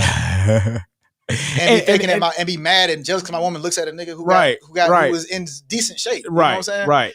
It's you have to want it and you have to make it happen. I understand what a woman wants on a certain level. So let me cater to that. Yeah. And like I said, the whole point of it is Black Twitter, I rebuke you and you need to go sit down somewhere because you're crazy. You're crazy. If you think a song that's talking about two mutual consenting responsible adults catering to each other, because she mentioned what the things that her man has done for her, and she is saying that in response to those things, these are the things that I want to do for you. That's amicable, successful relationship. So get a fucking life. Yeah. One last thing with that, right? One last thing with that. So if the man is doing everything that he's supposed to do, because they're like, well, he cheat. Well, okay, yeah, that's whatever. It's other cheating is no different than any other fucking issue you can have in a relationship. But if you have where this man is doing everything he's supposed to do, then what do you give him in return? Right. You know what I'm saying? Like, what is he getting out of you? Because pussy ain't enough. It just ain't. It'll keep you around for a little bit, but hey, you got to have something else to bring to the table.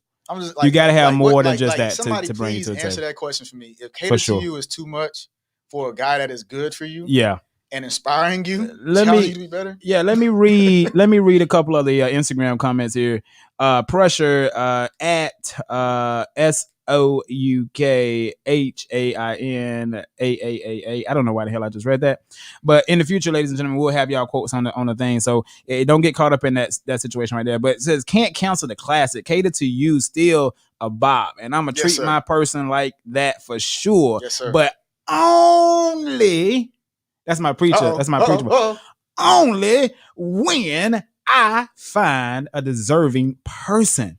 Ladies need to stop settling for fuck ass niggas, is what she said, and realize it's okay to be single until the right person comes along. Yes, learn to be single. Another person said, people are really signing a petition to cancel Cater to You because they said it's a slave song and women are bothered. That's why y'all ass can't keep a man now. You know what's funny though? The song said cater to you, not cater to every fucking body. Right. Right. It's like I'm like they had a nigga in mind when they was catering, when they was I at least imagine. And then when they did the performance, which was one of the, that shit broke the internet before the internet existed, I guess. It broke the media. Yeah. But whatever. Y'all get the point. Yeah. It's like they didn't have they had 3 people specifically up there. Yeah. You know what I mean? And they did all that for that guy. You know what I mean? Now listen to this one right here. Ironically, Black women want to cancel Destiny's Child song Cater to You. But here it is. You ready for it? But not bills. Yep. Sip slow. We'll wait. Let me get down. Yeah, let's just actually let's take a drink to that. That's some old bull. Yep, you see it. It's 12. It's 5 o'clock somewhere. All right. All right. Let's move on to the next conversation of the day, man. But again, Black Twitter, go sit down somewhere. Stay in the child's place. Stop being bitter. You mad at three niggas. Your daddy, the nigga that got you pregnant and left that you chose, and somebody else. Right. We ain't Three all Musketeers. that, All right.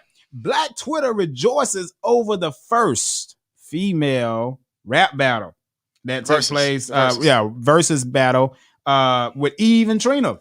First off, highly respect both of those sisters. Like, for real. Like, 100%. I ain't gonna lie to you. Like, I forgot how many bops Trina had until the verse. I was like, wait, she coming with it, bro. Like, me too. Because our generation, we technically shouldn't have been listening to that. Some of their music, man. You know what I'm saying? Like, because so that's why, like, for me, I was like, I don't know no Trina songs. You know what I mean? I know Trick Daddy a lot of kids. I know they used to do a lot of collabs together. But I'm just like, I ain't gonna know not one song. And I was looking at the verses. I'm like, I was know Trina. You know, I did know more of the Eve stuff than I did the Trina stuff. Yeah. Like, but how did you think it went? So I ain't gonna lie. Like, I love Eve. I think Eve is probably like one of the probably underrated like baddies of the 2000s. Like, I agree. For real, like Eve is like nice. You know what I'm saying? Like, I think people talk about everybody like, but no, bro. Eve, I think is like, she peel off all that makeup and shit. Man, Eve is still. I used to be in love with Eve with her show. You know Eve. Yeah, Eve, when she had the show. So Eve did, and baby, I love you. You know that. But no. So, and I don't have to preference that. That's just me being comical. Right. My shit is secure. But so I think that Eve took another turn from a lot of the female rappers. Right. Like, she had opportunities that, other like Trina didn't get. You know what I'm saying? Like, this woman did television. Yeah, it's kind of like Brandy, where it's like did the music, then had like a bomb ass show to follow up. Yeah. So I think that took her off of just being that lyricist. Yeah, and I ain't gonna lie, like this is my personal bias though. So I think Trina washed Eve on there. I think she washed her. But this is my thing though. I think Eve is a dope ass lyricist. I think she's very like, she's one that's like, the music that Eve was playing versus the music that Trina was playing was kind of for two different atmospheres. You know what I'm saying? Right. But when you say washed her, you mean like the performance that night? As in like the songs that Trina was playing, like as a collective. Okay. The song Trina won. Okay. And it wasn't even like a close battle for me. But this is my other personal bias, right? I feel like at a certain time, the New York vibe, like the New York music vibe, was just kind of, I feel like it was kind of corny. It was just like, what it was like, man, they was doing too much at times. And then then it was a different time. It was a different time. It's like if it wasn't like because stuff she played with DMX, like DMX had a sound that was like, it was just bomb or whatever. Yeah. You know what I'm saying? You had a few other select artists from that like that New York area where it was good, but then like New York niggas they was trying to do a little too much that really just, it's like, what audiences is this for? You know what I'm saying? Like, this ain't really nothing to like vibe to in this particular setting, right? Right. Versus ain't for versus you're trying to have a good time. Yeah. You know what I mean? I'm not playing inspirational music or whatever. Fuck. Yeah, I just think that one of the things, and I agree. I mean, like I said, I will say this. I didn't watch the whole thing, but I definitely think that it was the part that I watched. I kind of felt like it was somewhat even, but I think that Trina did a better job, in my opinion, on her presentation that night. Like, she was actually singing and rapping her stuff. And had the dancers. I have like, man, ass on the TV. Oh shit! Oh yeah, the strippers you brought up there. Yeah, I mean the dancers. I'm sorry, I shouldn't say strippers. The dancers that was up there. Yeah. But yeah, so I mean, hats off to both of them. Yeah. Hats off to both of them for actually being of age, man. Yeah. They of age, dog. They ain't no young whippersnappers, as they say. Hey, you know Trina looked like she might have been pregnant though. I ain't gonna lie to you. Like, I ain't trying to judge nobody. I'm like, I'm waiting to see if it come out that she got a baby on the way. I don't know. I bet she not past that age, ain't she? Man, ain't she like 55? 60? Nah, Trina got to be like 40 at the latest. Like, I'm sorry, Trina. I'm sorry. What I was like, oh yeah. But I think this is my honest opinion too. I think that Eve is such a dope, and like I ain't gonna lie, like when I'm just listening to her rap, I'm like, yo, damn, she coming with it. Okay. Yeah. And anytime she been on shit with like Rough Riders and all that, it's like I wish that it was more. I'm like, damn, is there not more songs from Rough Riders that she was on? Because whenever she on something that's got like a bomb instrumental, she kill it. And it just didn't matter what audience she was, or what group she was with, whether she was like with Missy Elliott and them, right? She DMX, just it's like she always like came with it. So I'm like, man, I wish that in some of the songs, I wish she had like niggas other than Swiss Beats making beats, right? Because he did a lot of her stuff. And I'm like, and that's just my personal say. Like, I feel like she had like a produce. If even if Timberland was and Missy Elliott was producing a lot of her stuff, Yeah. I feel like she would have had more that would have been like on par with the type What of about how do you think Trina think that she would have been with DJ Khaled? Like a Eve DJ Khaled type deal. I think Eve is too rough though. I think DJ Khaled is a little bit more on the ballad R&B side of things. But then like I would have to go and fact check this. But I don't. He don't produce rap. I think he just kind of like. I don't think he makes a lot of this. Like I would have to go and fact check this. But if I'm not mistaken, like I heard about something like years ago where he don't actually be like making them beats and then like that. It's more like he might be like, okay, I want this. Like he might get the beat from somebody and then be like getting people make it better. He's kind of like that. Like you know how like with at one point like when Lil Jon would be like a hype man. Like it's like he didn't really say that in the songs. I've been doing. So it's like every time DJ, right? And it's just hyping it up. You know what I'm saying? Like, wow! Kind of like how like at one point Lil Jon never had lyrics, but Lil Jon Eastside Boys, you'd always hear him just like okay, all that type of shit. And it's I think that's more what it was. But I mean, I don't know. I think Eve, bomb as fuck. Like, I mean, and I'll tell you, she definitely does not look her age. I'll just say that. Trina did look good too. I know. They both look very beautiful. Trina looking good too. Yeah, but, absolutely. They're taking good care of themselves, as they say. Black don't crack. They don't. I mean, drinking your water, getting some sunlight, and all that. All right, let's go to the next topic. Go ahead. All right, so Gary Owen. I'm sorry, because I remember seeing something. He was like, "It's Owen, not Owens." Gary Owen responds. I ain't fucked that up, though. Oh no, no. Gary Owen responds to wife's child support accusations by saying that we have adults. Let me see if I can pull that up right now. Bro said, "Hey, we ain't got no children. You ain't getting no child support from me. We got adults." Okay, and then something else that got me about that, right? So when she was making claim about like how he hadn't seen his kids in however long, and it's like we have adults. It's like, bro, like what? Like y'all get a divorce. Why are you telling? Okay, he hasn't seen his kids in X amount of time. Damn, all these ads popping up and shit. I know, right? Let me just close that out. But it's like, why are you trying to like demonize this man? You know what I'm saying? By saying, okay, he hasn't seen his kids now. It's like if my youngest child is 19 and in college, right, bro, like it's a two-way street at that point. Like when I was a kid, my granny called me all the time. When I was an adult, I was calling her. You know what I'm saying? It's like we had to have that mutual effort.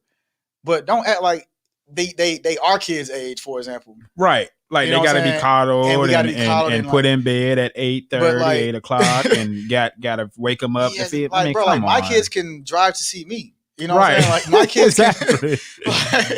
Exactly. I think that is just, man. I think I support just at face value him making sure that he make it clear. Yeah, like what the situation is. That like his children are grown. Yeah. However, Gary, might be spilling some tea about his divorce in the future, but because aren't they? But okay, what's the deal? Aren't they getting the divorce? Yeah, they're getting the divorce now. Okay, yes, like they're going through that. They're going through that process.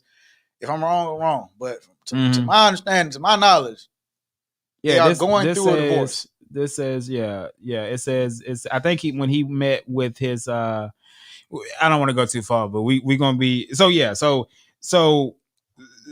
I agree. I think he did the right thing. Call it for what it is. They ain't no damn babies. Yeah. They're not in Pampers. Yeah. Shut the hell up. Don't be trying to make me look away. Exactly. You mad about some shit? Get the fuck on.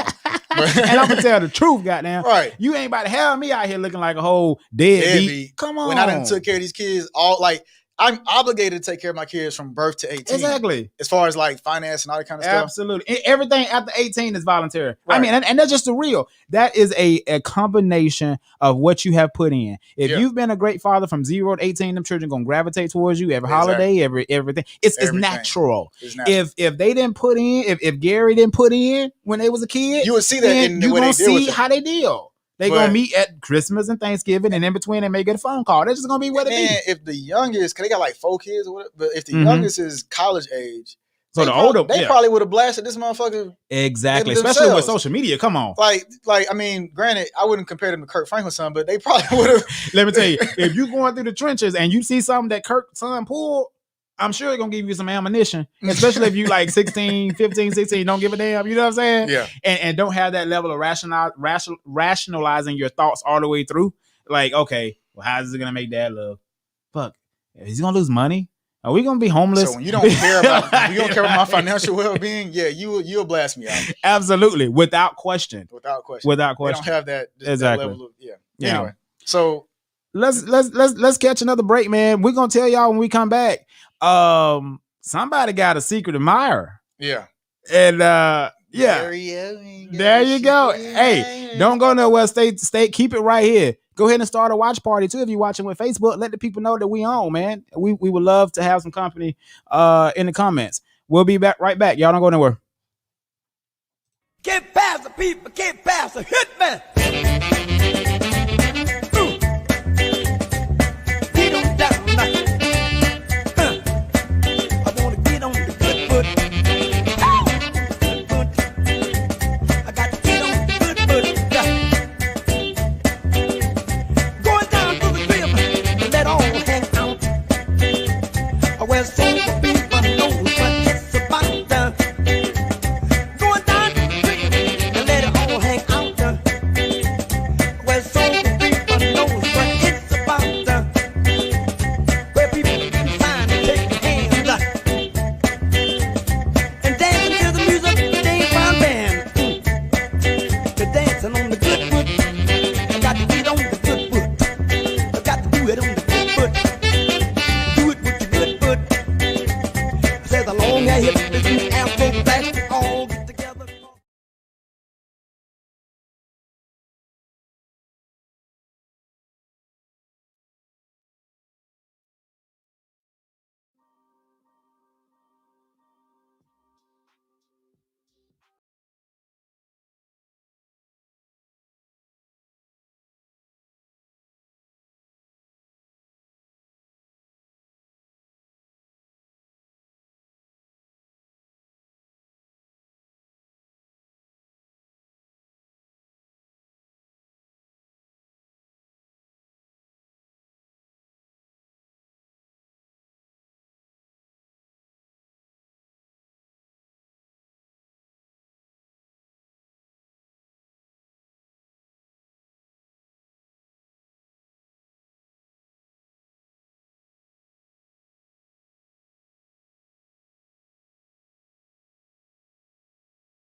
Ladies and gentlemen, we're back. Thank y'all for. I ain't have my mic on. Thank y'all for tuning in, and thank y'all for hanging loose with us, man. So yeah, let's jump right into this entertainment section, y'all. If y'all liking the show so far, go ahead and hit a comment. Let me know that you like it. Drop a comment. Also, like, share, subscribe. Help us grow this show. Yes, this is our first episode, man, and we're so happy to have y'all here with us this Saturday morning. Juneteenth, baby. We turning up. We celebrating. Gonna be a barbecue this afternoon. I don't think I can tell y'all where it is. I don't think it's Mad Temptation. But make sure y'all do something to celebrate today for sure. So without further ado, let's get back into the show. Wendy Next Williams topic. shot a shot. Wendy. Wendy. Gary Owen was on the show. Wendy Williams said, "Hey, I thought you was cute when I seen you, bro." Wendy, big tall, little skinny leg. Wendy said, "Look, I know I was married, but I wasn't dead. I can see what I see and like what I like." Hey, let me say this, Wendy. I don't blame you for shooting your shot. Yes, ma'am. I think that's a beautiful thing. Yes, I think that more women should adapt your strategy. The only thing is, make sure if you are a woman that's shooting shots, make sure that the guy like to be shot at. That's all I'm gonna say. I feel like it's. I mean, I can't. I'm gonna have to disagree a little bit on that. I think it's never wrong when women just shooting a shot. Period. You don't think so? Because some men, I'm a hunter. Mm-hmm. Right. So like, it kind of make me feel a little weird. weird. Like, okay, like a woman just shooting that initial shot doesn't speak on like the entire dynamic of the relationship or the entire idea of the courting. You know what I'm saying? So like, she can express her interest, but still expect you to like, be the plan man. Dates. You know what I'm saying? Do all the other stuff. Be the man. Yeah. It's just that's so just you think that a woman can really drop, change that? And to me, I would say reverse the roles because I just feel like men are the pursuers. That's just in my mind. Yeah, right? yeah. So I agree. You think women can flip that way? They can be the hunter and get the prey and then submit So I would say this. I think that like because that's getting deeper. There's a little bit. It's like there's a little bit of correlation there between like right. correlating, being a hunter or just shooting your shot essentially. Right. With like I'm gonna be that aggressor or that masculine. So you're just looking at like face value, like saying, hey, like, I'm interested. Yeah, like just saying like I'm interested. It's like okay, if you go on Tinder and two people swipe right, both of us have expressed that we find each other attractive. You know what I'm saying? Right. And so doing that in real life, just saying to somebody, hey, I just like now we ain't talking about like when you actually go to messaging people. I ain't worried about that part, but just to say, hey, like I found you attractive. Right. Or, hey, you want to go to dinner sometime? Like you want to do something? Yeah, I guess I can see that. I don't see nothing wrong with that. But it's I can see that. I can see that. So I feel like a lot of guys, enough of us at least, we don't like have an issue with women like saying, if anything, it's easier because now I know that she's fucking with me. You know what I'm saying? Like I know that. And then I guess so. I can pick up the reins from there or whatever. Right. You got the green light. But it's like don't take that as you the man. You wear the pants in a relationship. Right. Like, we both, wearing our clothes and we do our thing. Right. We both got our roles and that's gonna stay what it is. But so how you feel about being? Because she was like, "Yo, like, let's do dinner." And and he didn't answer. That's what I'm saying. Like he didn't answer like honestly. He was like, I can't answer that right now or whatever. Right. Yeah. But eventually they were spotted. Having dinner or whatever together. Okay. So, but how do you feel about her asking him on his show? Like, on her show, right? Just like live, just publicly, like you know what I'm saying? Like the world. But sees it. I think with Wendy, she's actually done that. Mm-hmm. Like since she's been divorced, she's who was that rapper? She was hanging out with a rapper very heavily. I don't know. I know she said something about having sex with like Chingy or somebody.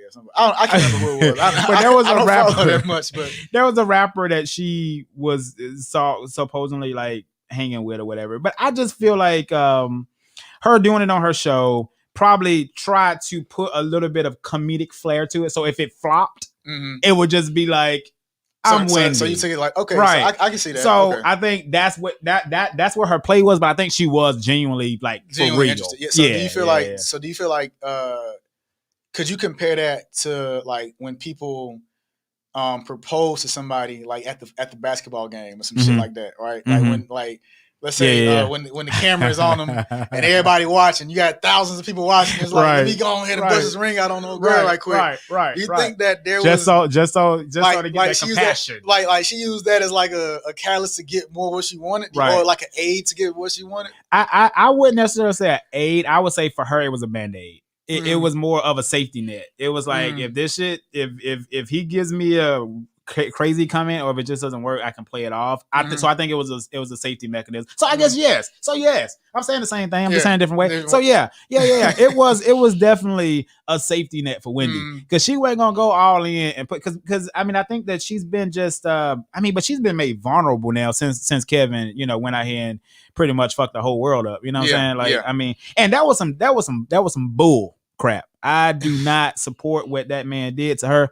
I don't give a damn. Wendy Williams has a career and a job. Her job is to be Wendy. Yeah. It is to talk shit. It is to talk about hot topics. And I respect that woman to my core. Now, if you're sensitive, you better not fuck with her because she gonna hurt your feelings. Yeah, but she also can't be sensitive to our my only conflict with her is like when you got your shit going on too. Like we gonna talk about you too. And she said that. Yeah, she was not. That's one thing. That's what made me respect her even more. I don't know if you watch her documentary, but she had a documentary I think on Hulu or Netflix. I'm gonna check it out. And she talked a lot about just like, hey, she knew it was gonna be she's Wendy. Yeah. So if you get a shot in the butt with Wendy, you gonna take it. And she was aware of that. And that's what made me kind of like look at her like, you know what? This woman is not doing it to be vindictive or malicious towards people. It's her career. She understands that it's gonna happen when it's her time. But this is the other thing too, is like you can't just solely like, look at her like, she's doing it's like because she has a huge fucking audience. She's on like regular TV. Yeah. So there's a huge support behind it. So that's saying there's more people that are also like this. You know what I'm saying?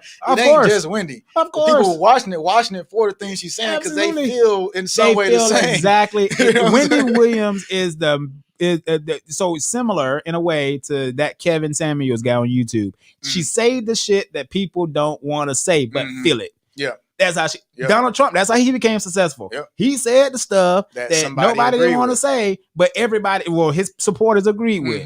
And so that's why she still has a career. But hey, Wendy, you got that dinner, girl. So hey, look, hey, I ain't never gonna lie, know. like, I mean, she do got some big kahunas, and his ex-wife, them things was. I mean, them things, boy, I can fill up a truck. Big kahunas, but she got some. Her feet look like some flippers, like that you go swimming with too. Goddamn, like. Whitney is a big woman. She a big. I mean, I ain't on me a big. It's like a pencil coming. Let me not body shame. Yeah, I be so I'm body shaming. I'm just making fun. Like, okay, right, whatever. Hey, let me tell you something. She is a interesting woman. That's all I'm gonna say. Yeah, ain't never love for Wendy. Well, at least Wendy wasn't called. Now the headlines. Erik has not seen these headlines, so I'm gonna read this headline. When touching yourself goes wrong, Jeffrey Toobin has been allowed to return after the world saw him making himself happy. All right. I'm aware of this. Very aware of this. Right. Very aware of this. Yeah. So talk to us about that, Erik. So that's what you very aware. Tell us about what happened. However long ago, but Jeffrey Toobin was on a Zoom call with what was it, people from the New Yorker, I think it was. Mm-hmm. Yeah, he claims he thought he turned his camera off and started hitting, spanking the monkey. That ain't spanking the monkey. I'm sorry, that's unless it was. Really choking the. He was choking the chicken. He was choking the chicken, and there so this is so like, and then they. How boring was the Zoom call, right? Right. And also, this is my thing, right? Who turned him on the Zoom call? But this is because you can turn your camera off. He said he thought that he thought he was off, right? Right. Or they couldn't see him. But my thing is like, okay, you just like what inspired you to want to do that? But he acknowledged that he was still on the call, but his camera was supposed to be off. Right. So he was supposed to be. So the camera was supposed to be off. He didn't think nobody could see him. But he was still on the car. He was a part of the call. Whether he was on the call or not. Okay. He still thought that nobody could see him at the time. Right. And then he realized that he was still being seen.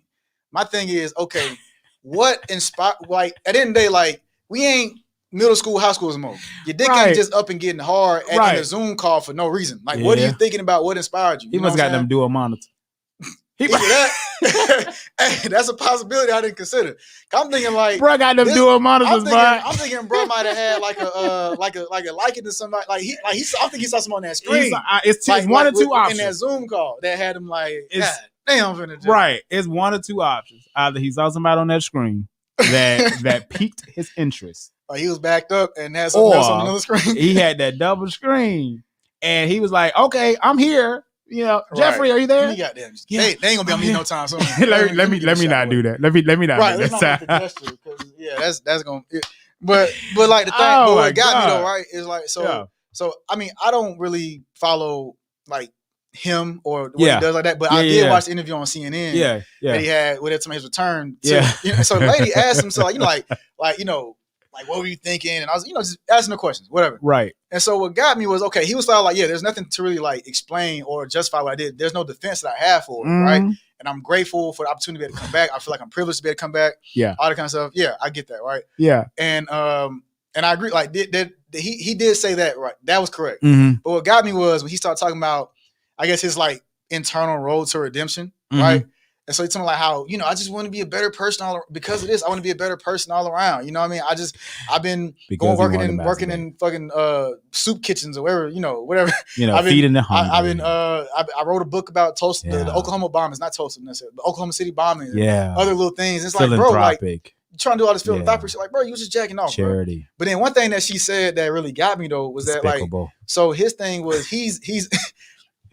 he's made it a point to like go at other people's sexual acts, misconducts, you know what I'm saying? Like, so Bill Clinton and Donald Trump, for example, and she brought that up, and it's like, so how are you, you know what I'm saying, any better than them? Like, you know what I'm saying? Like, kind of called him on that part. Where it's like, he made it, like, that was his thing. He covered that type of stuff and was, like, really getting on them about that, on their sexual misconduct. Man, and now you get caught, you know what I'm saying?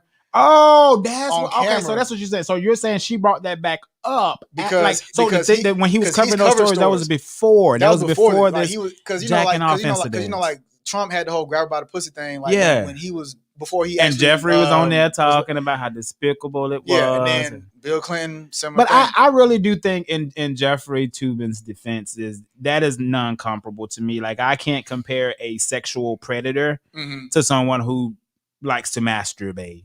Now, would you consider now Trump maybe more on that predator side? Would you consider Bill Clinton in that predator category with it? No. Yeah. Okay. So I was just clarifying on that part Because I mean, he did it to himself. It's not like Jeffrey Toobin had this 18-year-old CNN assistant spread eagle on the other side of the room, and if she don't do it, she get fired. Yeah. That's no. This man is watching probably either free porn or he paid for it. Maybe. I don't know. I don't know what he doing, but it's like at the end of the day, it's like let's move. Let's I can't say he paid for it, but it's uncomparable. It's not. You cannot compare what he did to what Bill Clinton did, or even Donald Trump. Donald Trump touched another person's genitalia. Jeffrey touched his own. So I will not compare. Yeah, it's like now. Let me ask you this though. Sure. Do you feel like it was? No, you know what? I can't ask that question because it's not. We can't. No, next topic. Ladies and gentlemen, all right. So I'm gonna set you up on this one. So this show is not only about the entertainment and the salacious topics that we will talk about, and just to have fun. This is a Saturday morning. And going into your afternoon, we want to be that thing that you turn on when you getting the kids ready to go to your afternoon thing, to hook up with the family, to take them to the wherever, right? We want to be that thing for you, but at the same time, we want to make sure you get something from it. So we about to do a special segment. This special segment is gonna be hosted by none other than the boy Erik, the Stockster. Tips and tricks. Take it away, Erik.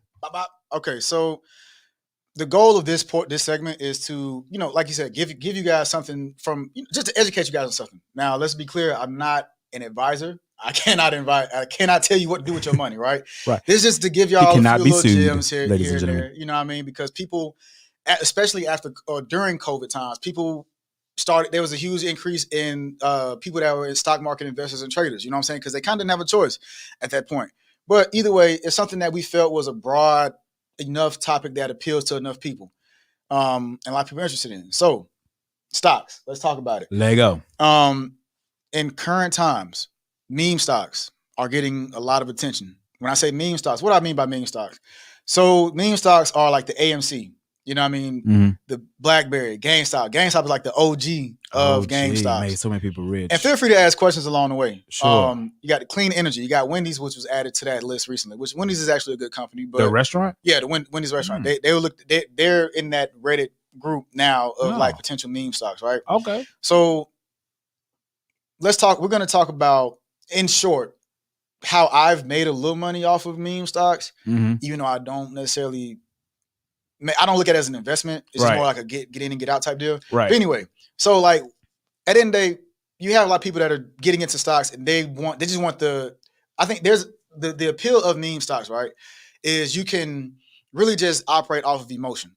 So people aren't really looking at doing the real research, learning technical and fundamental analysis, learning sentimental analysis. They're just going off of, like, a lot of people who even come to me asking me about stock related information. They just want me to give them companies. Right. Like, hey, this is a good company. Put your money how much here, I need to buy, and when can I get in right now and then get out now. Right. Tomorrow, whatever. Right. And so they don't want to do the hard work because it's like, because most people who become traders, whether they have that title with the IRS as a 429 trader or not, or they have a trading business or whatever,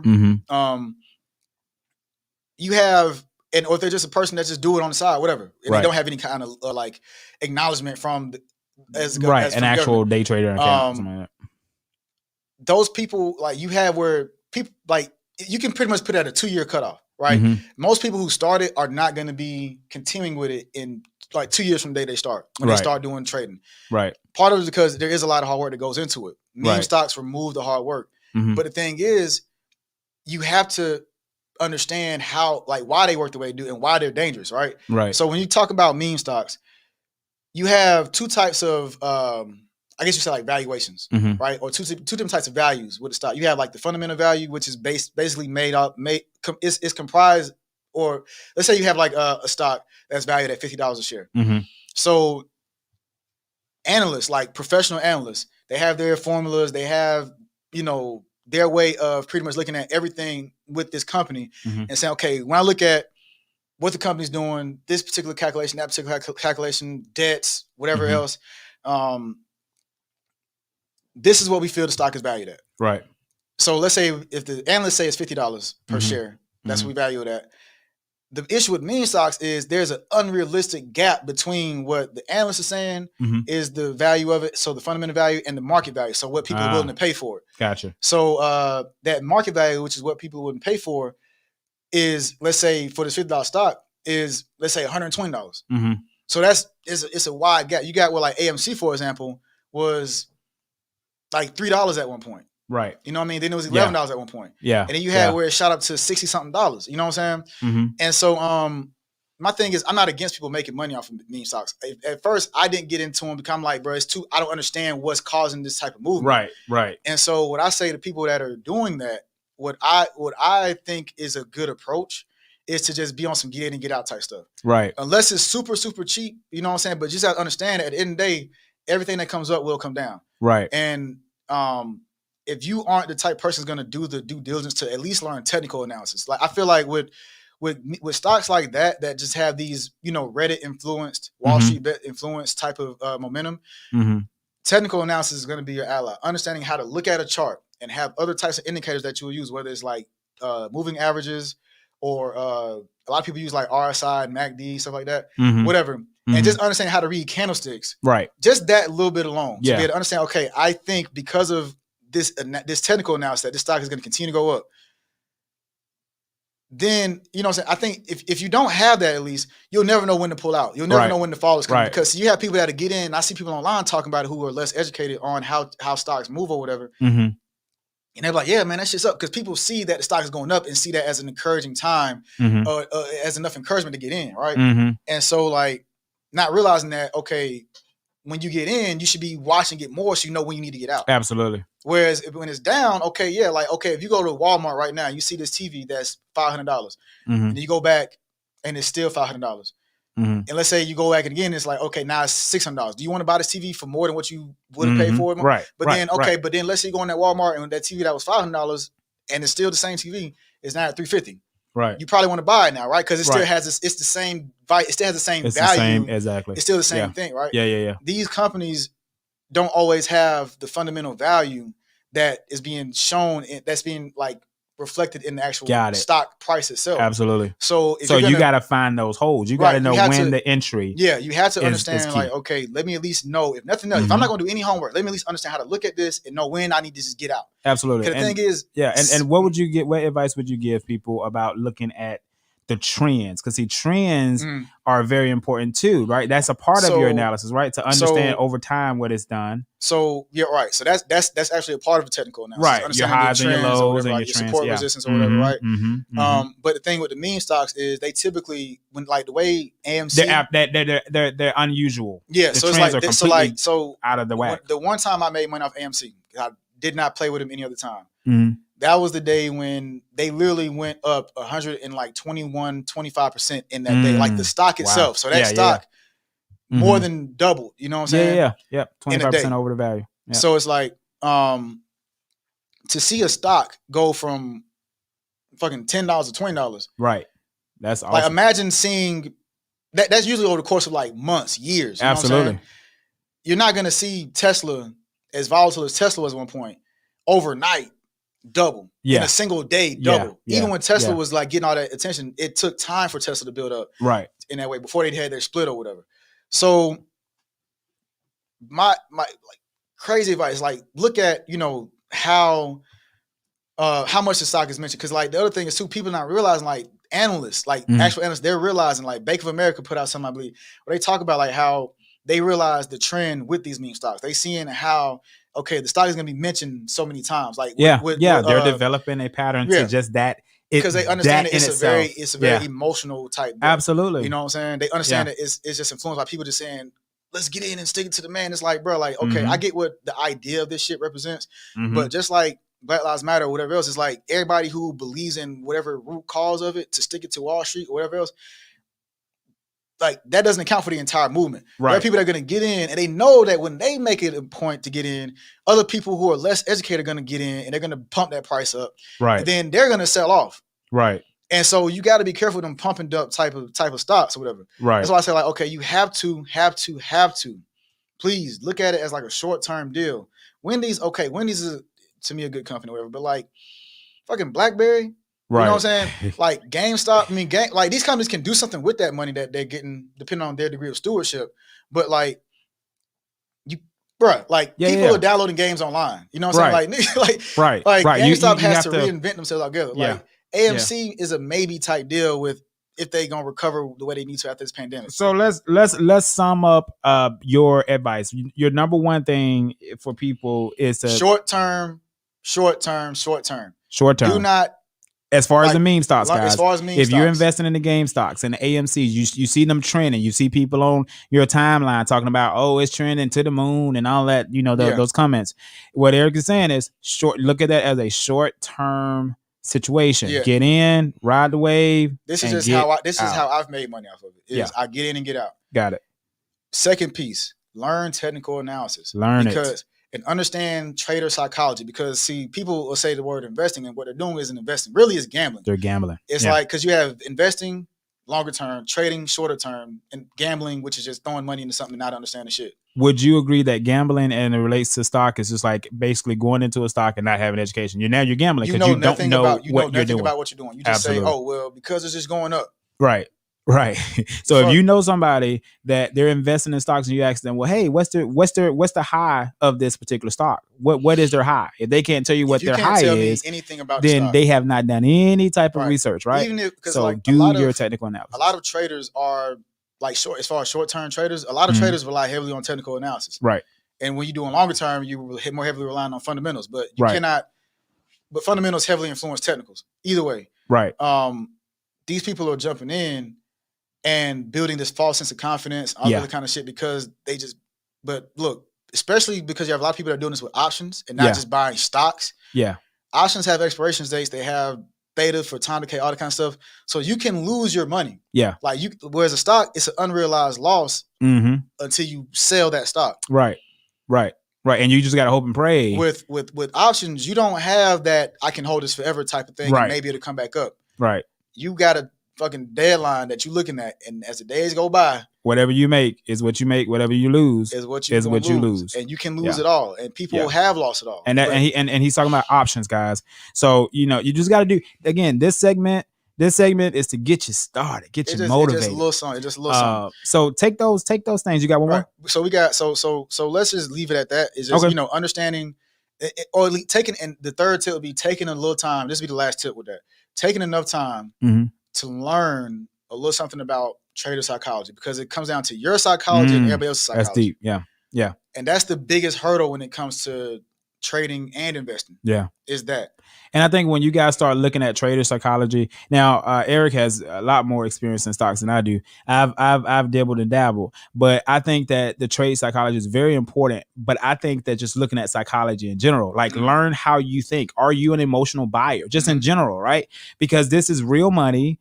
And if you come in uneducated and you're an emotional buyer outside of stocks, you're going to typically be apprehensive and you're going to jump. You're just going to do it on a whim, and you could potentially lose money. So make sure you learn about your psychology, just your own personal psychology, and then wrap that into just trader psychology. When to get in, when to get out. If you do what he's telling you to do with the analysis, you can't go wrong, because the analysis is going to guide you. But you got to be able to have that willpower to know, hey, it doesn't make sense. And trader psychology really is just blanket psychology. Absolutely, know who you are. Like, it's understanding you and your audience, because when you understand the audience, or not your audience, but the other people involved in this game, right? Because it's not a matter of, well, you believe in it, so it should work. Yeah. It's what does the world believe in? What does the market believe in? Right. That's what's going to absolutely, because you're not trading with yourself. So exactly. And when it comes, so you got to understand how other people look at what you've done along your journey. Yeah. And let that be your guiding stone to like understanding how other people will, because it's not just advanced traders and investors in there. You got novices that don't know jack shit and trade emotionally. Right. They work emotionally.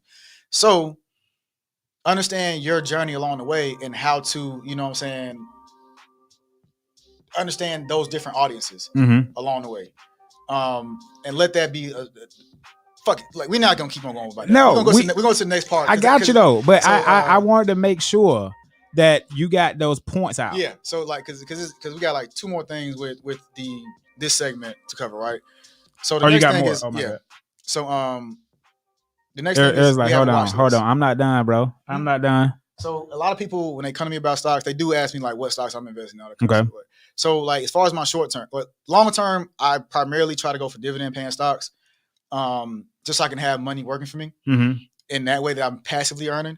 But as far as my trading stocks that I currently, in and out of a lot, primarily, so you have Virgin Galactic, the ticker code or ticker symbol, for that is SPCE. We're not going to go into super deep why. Actually, Virgin Galactic was actually mentioned as a potential new meme stock as well, but I actually believe in that company. Other reasons. Pinterest. I've been in and out of Pinterest recently. They've been having a decent amount of movement. So, that's another one. Fubo TV. Oh, actually, and the ticker symbol for Pinterest is PINS, pins.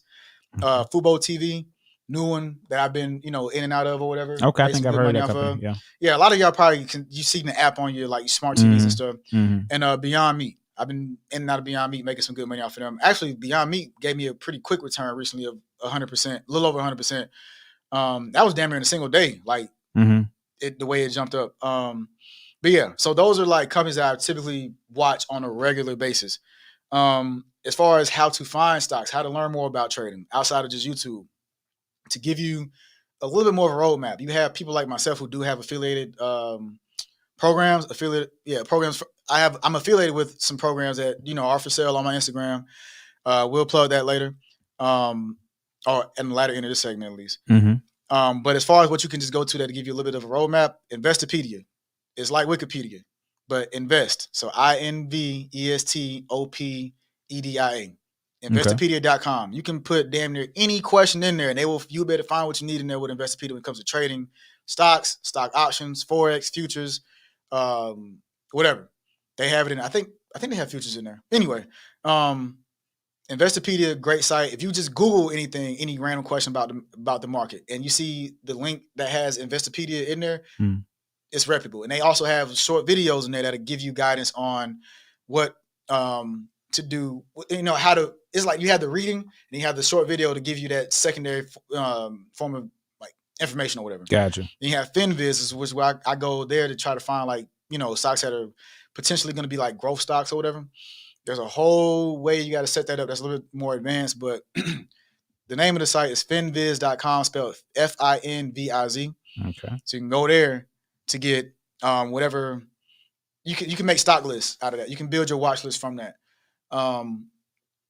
So yeah, and as far as my page where you can get those programs, and this is more than just stock programs. You have real estate programs, vending machine, all that stuff, general wealth knowledge, tax related stuff.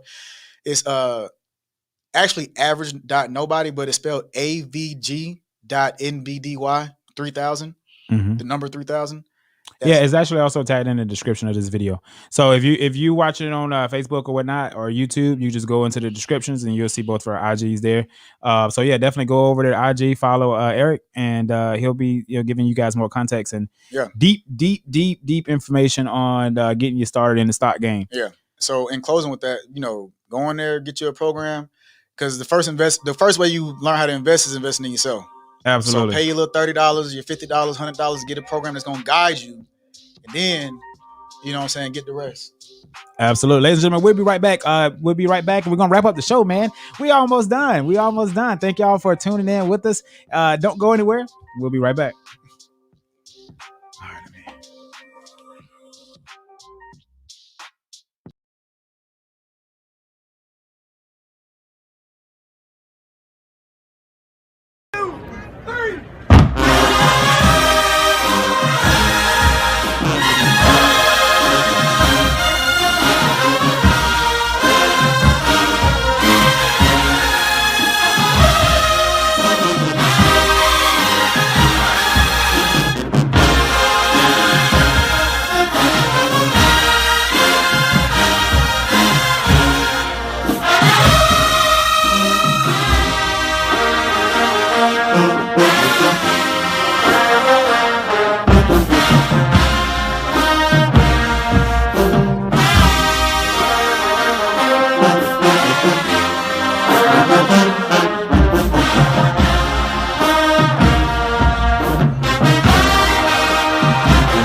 One more. I just laugh.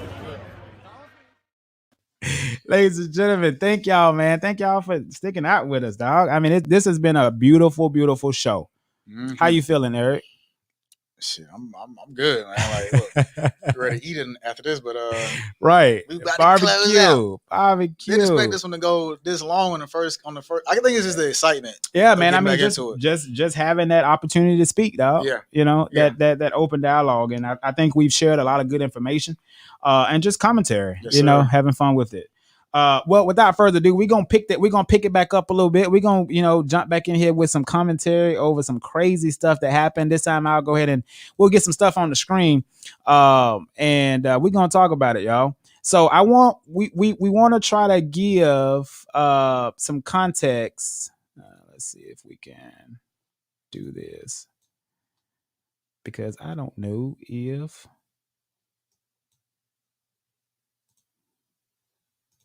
all right. So y'all see that on the screen. I'll make it small over here. So y'all should be able to see that on your phone. All right. So we're going to comment talking about it. I can't even see myself now. We'll put Erik up there. So we're going to talk. These are some topics. Did you see this?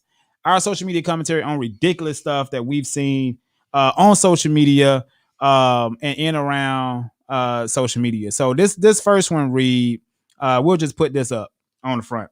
So I'll read it. If we're going on a date and you don't offer to pay for a babysitter plus a to-go box for my child, we are not going. I said what I said. Why should my baby daddy or I have to come out of our own pocket? Well, you're the one asking me out. The whole date should already be planned out, including all of the extra fees. Yes, man. She done lost her everlasting mind. If y'all know this girl, if anybody watching this video, our show, just know this girl, just help her, please. Tell her that she needs help and she need to be committed to some type of site. Somebody did that. I wish I had I need to call my sister. But you know what though? This probably the same 5150. She probably 50. There's like a code crazy for a site. Yeah. She need a damn eval, bro. Something wrong with it. But this is probably also the type of woman that wants Cater to You canceled.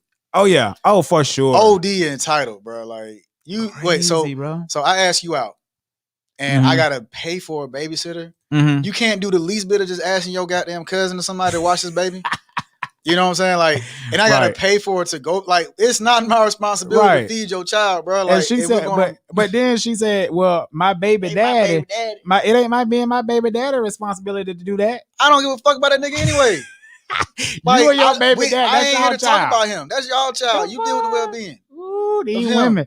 I'm so glad I'm married. Because I'm telling you right now, if I ever have came even close to an inch to a woman like this, I'm telling you, bro, I probably would have been to hurt her feelings. Bro, the type of dude I am, like I legit, like I would have laughed, like legit, straight up, laugh, like are you serious right now? Like, are you even? Is unbelievable, the audacity, dog, bro, the audacity. If we're going on a date, it is your responsibility. Yeah, and then said, why should me and my baby daddy have to? What should that? Why me and my baby daddy? Or I have to come out of our own pocket. But peep this though, right? So why even bringing your baby daddy? It's almost like he live there. But it's almost like there's still like a certain type of alliance there. Like there's a certain type of loyalty there. You know what I mean? Like there's something beneath the surface with that statement. You know what I mean? Because you could just said, why should I have to pay for babysitter? Mm-hmm.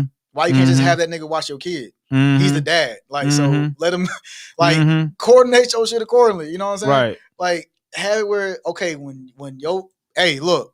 my kid go to his dad's house or her dad's house these days. So you want to go out, just let's do something on these days. Absolutely. She done lost her mind. All right, she the first. She the first one. Oh y'all ain't ready for this one. Y'all ain't ready for that one. Y'all see that? Great Candace Owens. This whole thing right here. Juneteenth is so lame. Democrats really need to stop trying to repackage segregation. I'll be celebrating July 4th and July 4th only. I'm American. She done flag lost her whole mind. It's like, bro, like I'm gonna put that big on the screen. Y'all see that? Y'all see what this girl said? See what they're saying in the comments. Exactly. Y'all go ahead and drop some comments in here and let us know what y'all saying. We're gonna go ahead and put y'all on the screen. Laughing. Facts. I mean, y'all go ahead and drop a comment in here if you're watching on Facebook or YouTube. This is crazy. What would y'all say to Candace if y'all had an opportunity to see this whole thing? Because I feel like Candace Owens she's intelligent, but sometimes she's just. This is just attention. Like this is for attention. Just sell your books, bro. Like that's for attention. 100%. That is for attention. 100%. She got to be in the forefront. Just got to stir up some shit. Like I get that there's a freedom of speech, and I can't tell you what you should or shouldn't say. But it's like at the same time, there's a certain degree of like, does it need to be said? Absolutely. Really? You know what I'm saying? Like you got to rile up them people that whatever. Like, crazy ass. Let's not give this bitch too much time. I'm sorry, didn't mean to call you a bitch. All right, she's trying. She stayed trying to profit off black bodies. Absolutely, just stirring up shit. Absolutely. Oh, crazy heifer. That's what my grandma would say. Next, crazy heifer.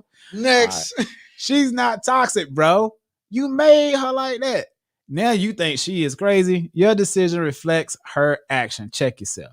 Now, if this ain't some old projection bullshit, no accountability, like this statement is you true. Made her that way. There is truth to this statement, but it be some bitches that come crazy. They come crazy. Like I don't know. It's kind of hard for me to look at this as like a. I feel like this is like a reading this. I take it as like a blanket statement. Like this is just for women in general. Like no, everybody come with some kind of baggage. Right. Some of you just don't know like how to just bro. Like nah. They just don't know. Now I can do things to bring out your crazy. Yeah, but I didn't make you that way. But I didn't make you that way. Like me as an individual, like usually if it's that bad, like you gotta talk to your mama and you gotta talk. And then my thing is like, go talk to your pastor. I ain't even no damn Christian, but you know I'll be like, go talk to your pastor. Go talk to a therapist. Something. She can be toxic too. Two things can be true at the same time. Yes, exactly. That's it. This is Ooh. All right, take that one, bro. All right. I got a question for the men on here. Why do y'all hold on to a female that y'all don't want a relationship with? Because you throwing me that buzzer. That's why. That's just what, like, look, at the end of the day, you ain't got to, you can hold on to somebody for different reasons. Mm-hmm. Like, you have different, like, okay, at the end of the day, we still have where we're just comfortable, right? Mm-hmm. Like that's why some people have situationships after they break up because it's what still you call it? Situationships. Situationships. Hashtag. Right. Hashtag that. Hashtag that. Hashtag that is situationship. definitely not a new term. No, have mercy. But like you have where people still have they have their like letting go process. So like some people struggle with just letting somebody be out in the streets, right? Mm-hmm. You do have what some people want to have that control over, like that man and woman. Like if I can't see with nobody else, I don't want nobody else. They want to still be able to pop in and pop out when they feel like it, whatever. That's true. But then I also feel like, bro, like sometimes, like, okay, let's say with you, right? Mm-hmm. You're one of my friends who I go to for like, I know, okay, outside of like general, like have fun type shit, I know that this friend, I go to them, I'm not going to let this relationship go because I get the business or the, that type of side of it. I get the let me step my shit up type thing out of it. Out of this person, I get whatever else out of it. Just like when people have, they team. Right. Like this girl going to cook all the time. This girl going to let me slide in the middle of the night when I'm drunk. This girl going to do whatever. Right. And sometimes it's just super simple. Like you're still letting me fuck. Right. It's right. Just, like, that's what it sometimes that's what it boils down to. It's just like we still like what we got going on. Right. It's like we might still like just talking on the phone from time to time. We might whatever. It don't matter. My thought processes on this is I feel like I guess it just depends on the type of man you are, right? And then it also depends on what type of the situation it is. Like you got two consenting adults that are okay with being friends with benefits or whatever may have you. I don't see anything wrong with that. But I feel like if there's history there between two people, either children or past relationship, there is no point in holding that female there if you know that you don't want to be with her in that type of a way. Let her the fuck go. And I think that's just vice versa. Same way. If you have a baby by a man and you know you don't want the man, let the man go. It's just that simple. So, you know, I do wonder the same thing. Why do you hold on to a female? Can they still benefit? They still having a good time. That's and people have their attachment issues. That's really like they don't want to see you with nobody else. I think the biggest thing about me too is that I'm the type of person when I cut you off, I'm done. Yeah. Like I don't see you no more. Like I can be in the same room with you and not even, you know what I mean? Yeah. And I'm gonna be on a disrespectful type stuff, but I'm not pining over that. Yeah. I'm not looking back and saying, oh God, I sure missed that time when we were down at that park and you looked at me and I looked at you. And, no, I don't have any recollection like that. That shit is over. It's done. Bye. And we could definitely go really deep on this, but let's just go to the next thing. Perfect. Moving right along. All right. The real tea is a lot of these white schools are better because the parents are more involved. But I know we're never going to be ready for this conversation. Real tea. I believe it. Simone B, you got my support. That's 100% true. Hey, you got to do the fucking work. You got to do the work. Stop expecting people to do shit for you. Yeah. You have to have a strong alumni chapter, man, and just get in there and invest into that. Create programs you want to see. Yeah. Absolutely. Be the change that you want to see. Your baby ain't learning goddamn on it. You better have them in every tutorial program. Bruh. You better have been down there to talk to that teacher. I dropped you better everything. 3 bands to get my son into it with this COVID shit going on. Absolutely. Because I knew I was in Texas and I couldn't do stuff with him the way I would want to do it. But I'm like, I can't let my son's performance fall to the wayside. His mom is busy. Right. You know what I'm saying? Absolutely. She working in her field, putting in a lot of hours. You know what I'm saying? So when they doing the work packets, I know they just busting out, hey, write this. I know she's doing the work with him at times to teach him, but she's a person who's tired at some point. Right, absolutely. So it's like, okay, I know he wasn't learning the way he needed to be learning. Yep. So you got to be more involved. He surprised me. He read on the screen yesterday when we were doing the tutor. I'm like, wait, he wrote his response on there. I'm like, both of your kids, man. They are very, very, very bright kids, and I love seeing that, and I love seeing it, and I love praising it because so often our children are the children that are the problem ones. They are the ones that need special. They got ADHD. They can't learn. They got disabilities. They're really misunderstood. You know what I mean? So we have really misunderstood. That's it. Like, for sure. I told him just like our generation. Yeah, exactly. All right, let's get to the next thing. Let's see. Hold on. We got a couple comments here popped in. Okay. So, can you read that? You had the. I second that there are billions of people on this planet. I guess that was the last one. The property tax help to resources helps, but I believe it starts at home. That's right.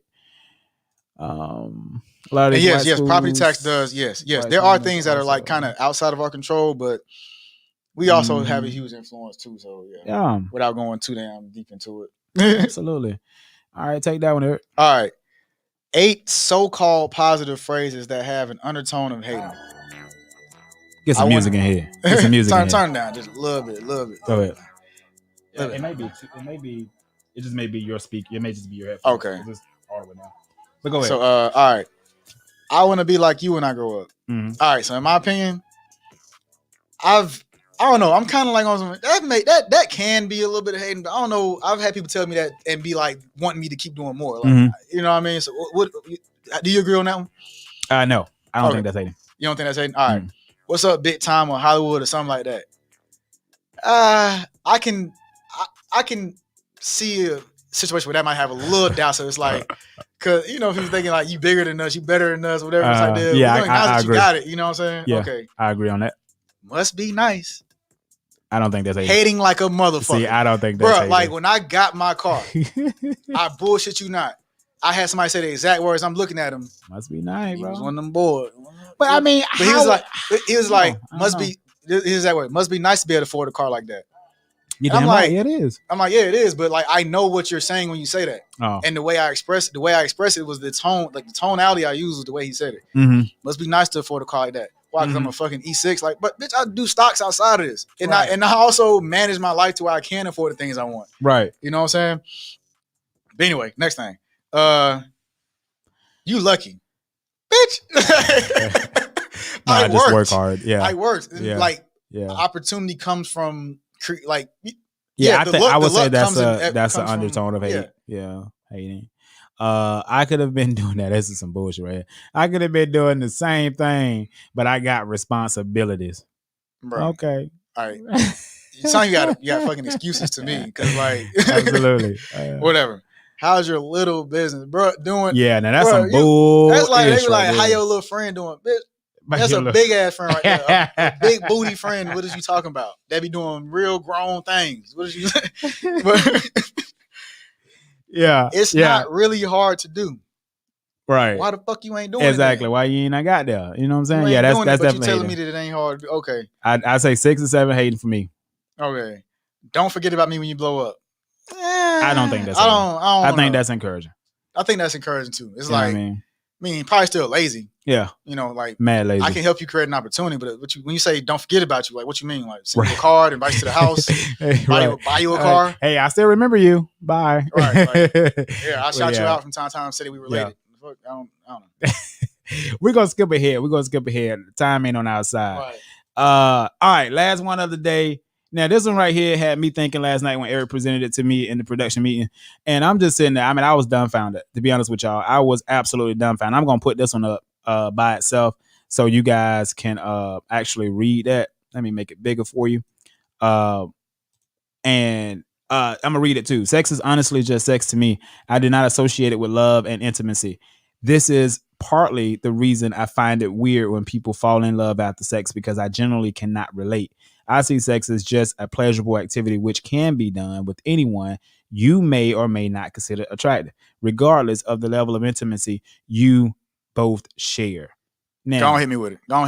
I think that this woman needs she needs a good old mother of the church to sit her down and put their arms around her, because this woman right here to me is misguided. Mm-hmm. I think that you're right, Miss Malone. She would have a great career in the porn industry.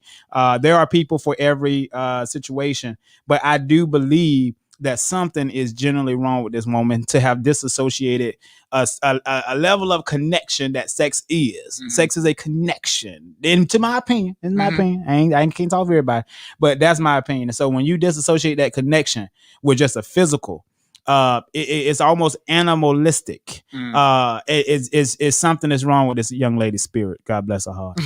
Erik, what you think? So when I read this, I agree in the sense that it can be that way, but I do not necessarily think that you have to correlate. Like sex itself, like at the end of the day, is to reproduce. That's the primary objective of it, right? Mm-hmm. And then you have where we're incentivized with the pleasure of sex, right? Mm-hmm. Now you can engage in the act of sex without having love attached, but we correlate it to that, right? Mm-hmm. Mm-hmm. So I think that, okay, especially if you know you want to be out and just having fun, good time, whatever. A lot of times, why people will be like on some, abstaining from certain things and not want to get into sex too quickly, or whatever, is because, and this is just my opinion, why I feel like a lot of people go about it that way, is because they correlate a lot of other things with the act of sex, when you can just have sex and it's just that. Mm-hmm. Like you can have sex with a guy, and that doesn't mean that you have to all of a sudden be in love with each other, or that all of a sudden you're going to be going out on dates all the time and talking on the phone all the time. If that wasn't what you were doing before y'all had sex, it doesn't have to be that you're something more now. What are we now because we be fucking? Like sometimes you can just be fucking. You know what I'm saying? But wow. But I feel like it's one of those things where like okay, literally like anything else that you do, right? Like you can say, okay, my dad does this for me because he loves me. You can correlate it with that, but the things I do for you don't have to be things I do because I love you. Right. Like the fucking lunch ladies at school feed you because it's their job to feed you. Yeah, I agree. But your dad, he might feed you out of duty as well as because I just genuinely love you. I just want to do these things for you. Absolutely, you know what I'm saying? I agree. And so it's like And so that's how she views sex. Yeah, I feel like you can have where the part of this why I agree on it is like that can exist. That does exist. Absolutely. But you can also make sex a more meaningful thing as well. You know what I'm saying? Because my dick don't get hard out of love. It's like that's just what it is. And I don't know if that's the case for anybody else. Yeah. And it's just I'm just aroused. I don't know if that's the case for everybody else. It's just like, but it's like love ain't what. I don't know. But don't get me wrong though. Look, it does influence how I go about it with certain. Like if I do have a certain emotional tie to you. Yeah. Or just whatever type of tattoo that's deeper than just a general you're attractive on the outside. Yeah, like I might go a little bit harder with it. I might go the next, I might do a little bit more with it. I might do more things to cater just to you more frequently when I have that emotional tie to it or whatever. Right. But sex can just definitely be just sex. Got it. It to me. I hear you, man. Ain't nothing wrong with it. Hey, it's everybody's opinion. And we're at the end. We're at the end. We're at the end of the show. Let's get some more comments up here. Let me see. If sex is as okay, go ahead. You can go to read that. If sex is at a mean core procreation, then I want to have sex with a man.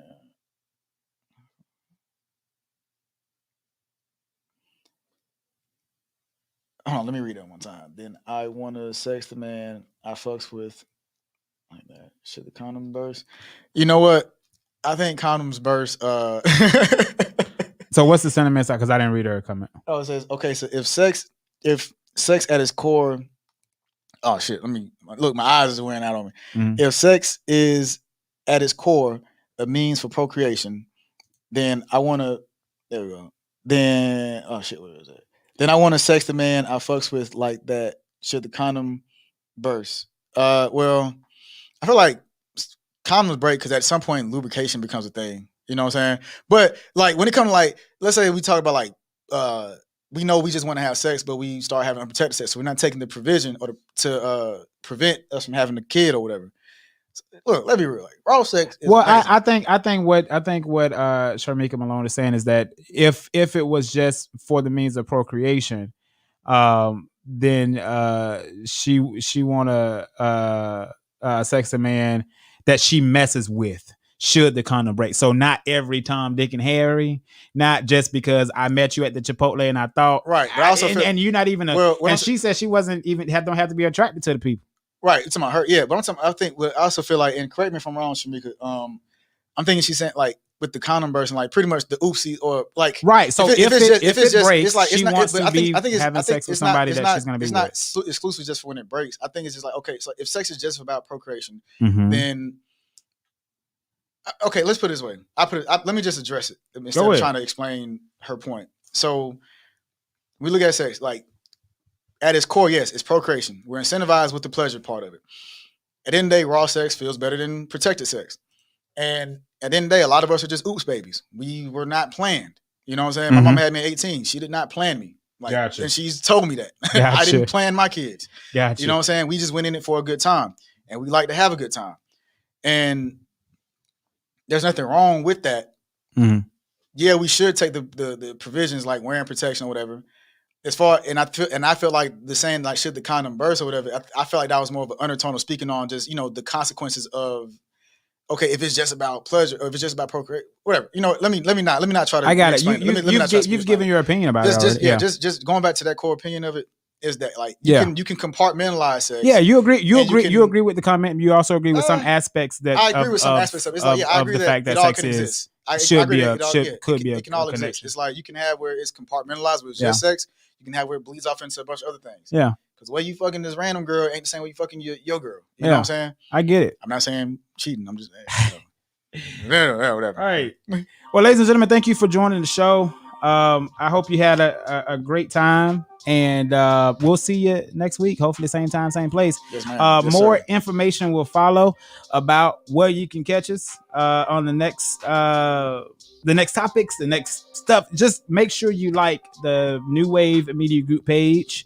Make sure you look in the description box and go and actually follow me and Erik on IG. so you can see things that we're posting. Sometimes we post things about obviously our own lives, and sometimes those things spill over into this show. So thank you for watching. Erik, final thoughts. It feels good to be back. I think this was a good start. We definitely went on a little longer than we intended, but I'm glad that those of y'all stuck around. We appreciate the comments. Hey, we'll see you next week. See you next week, ladies and gentlemen. All right, y'all. Y'all be well. Happy Juneteenth. Go eat some barbecue. Yes, we'll sir. see you then. Peace.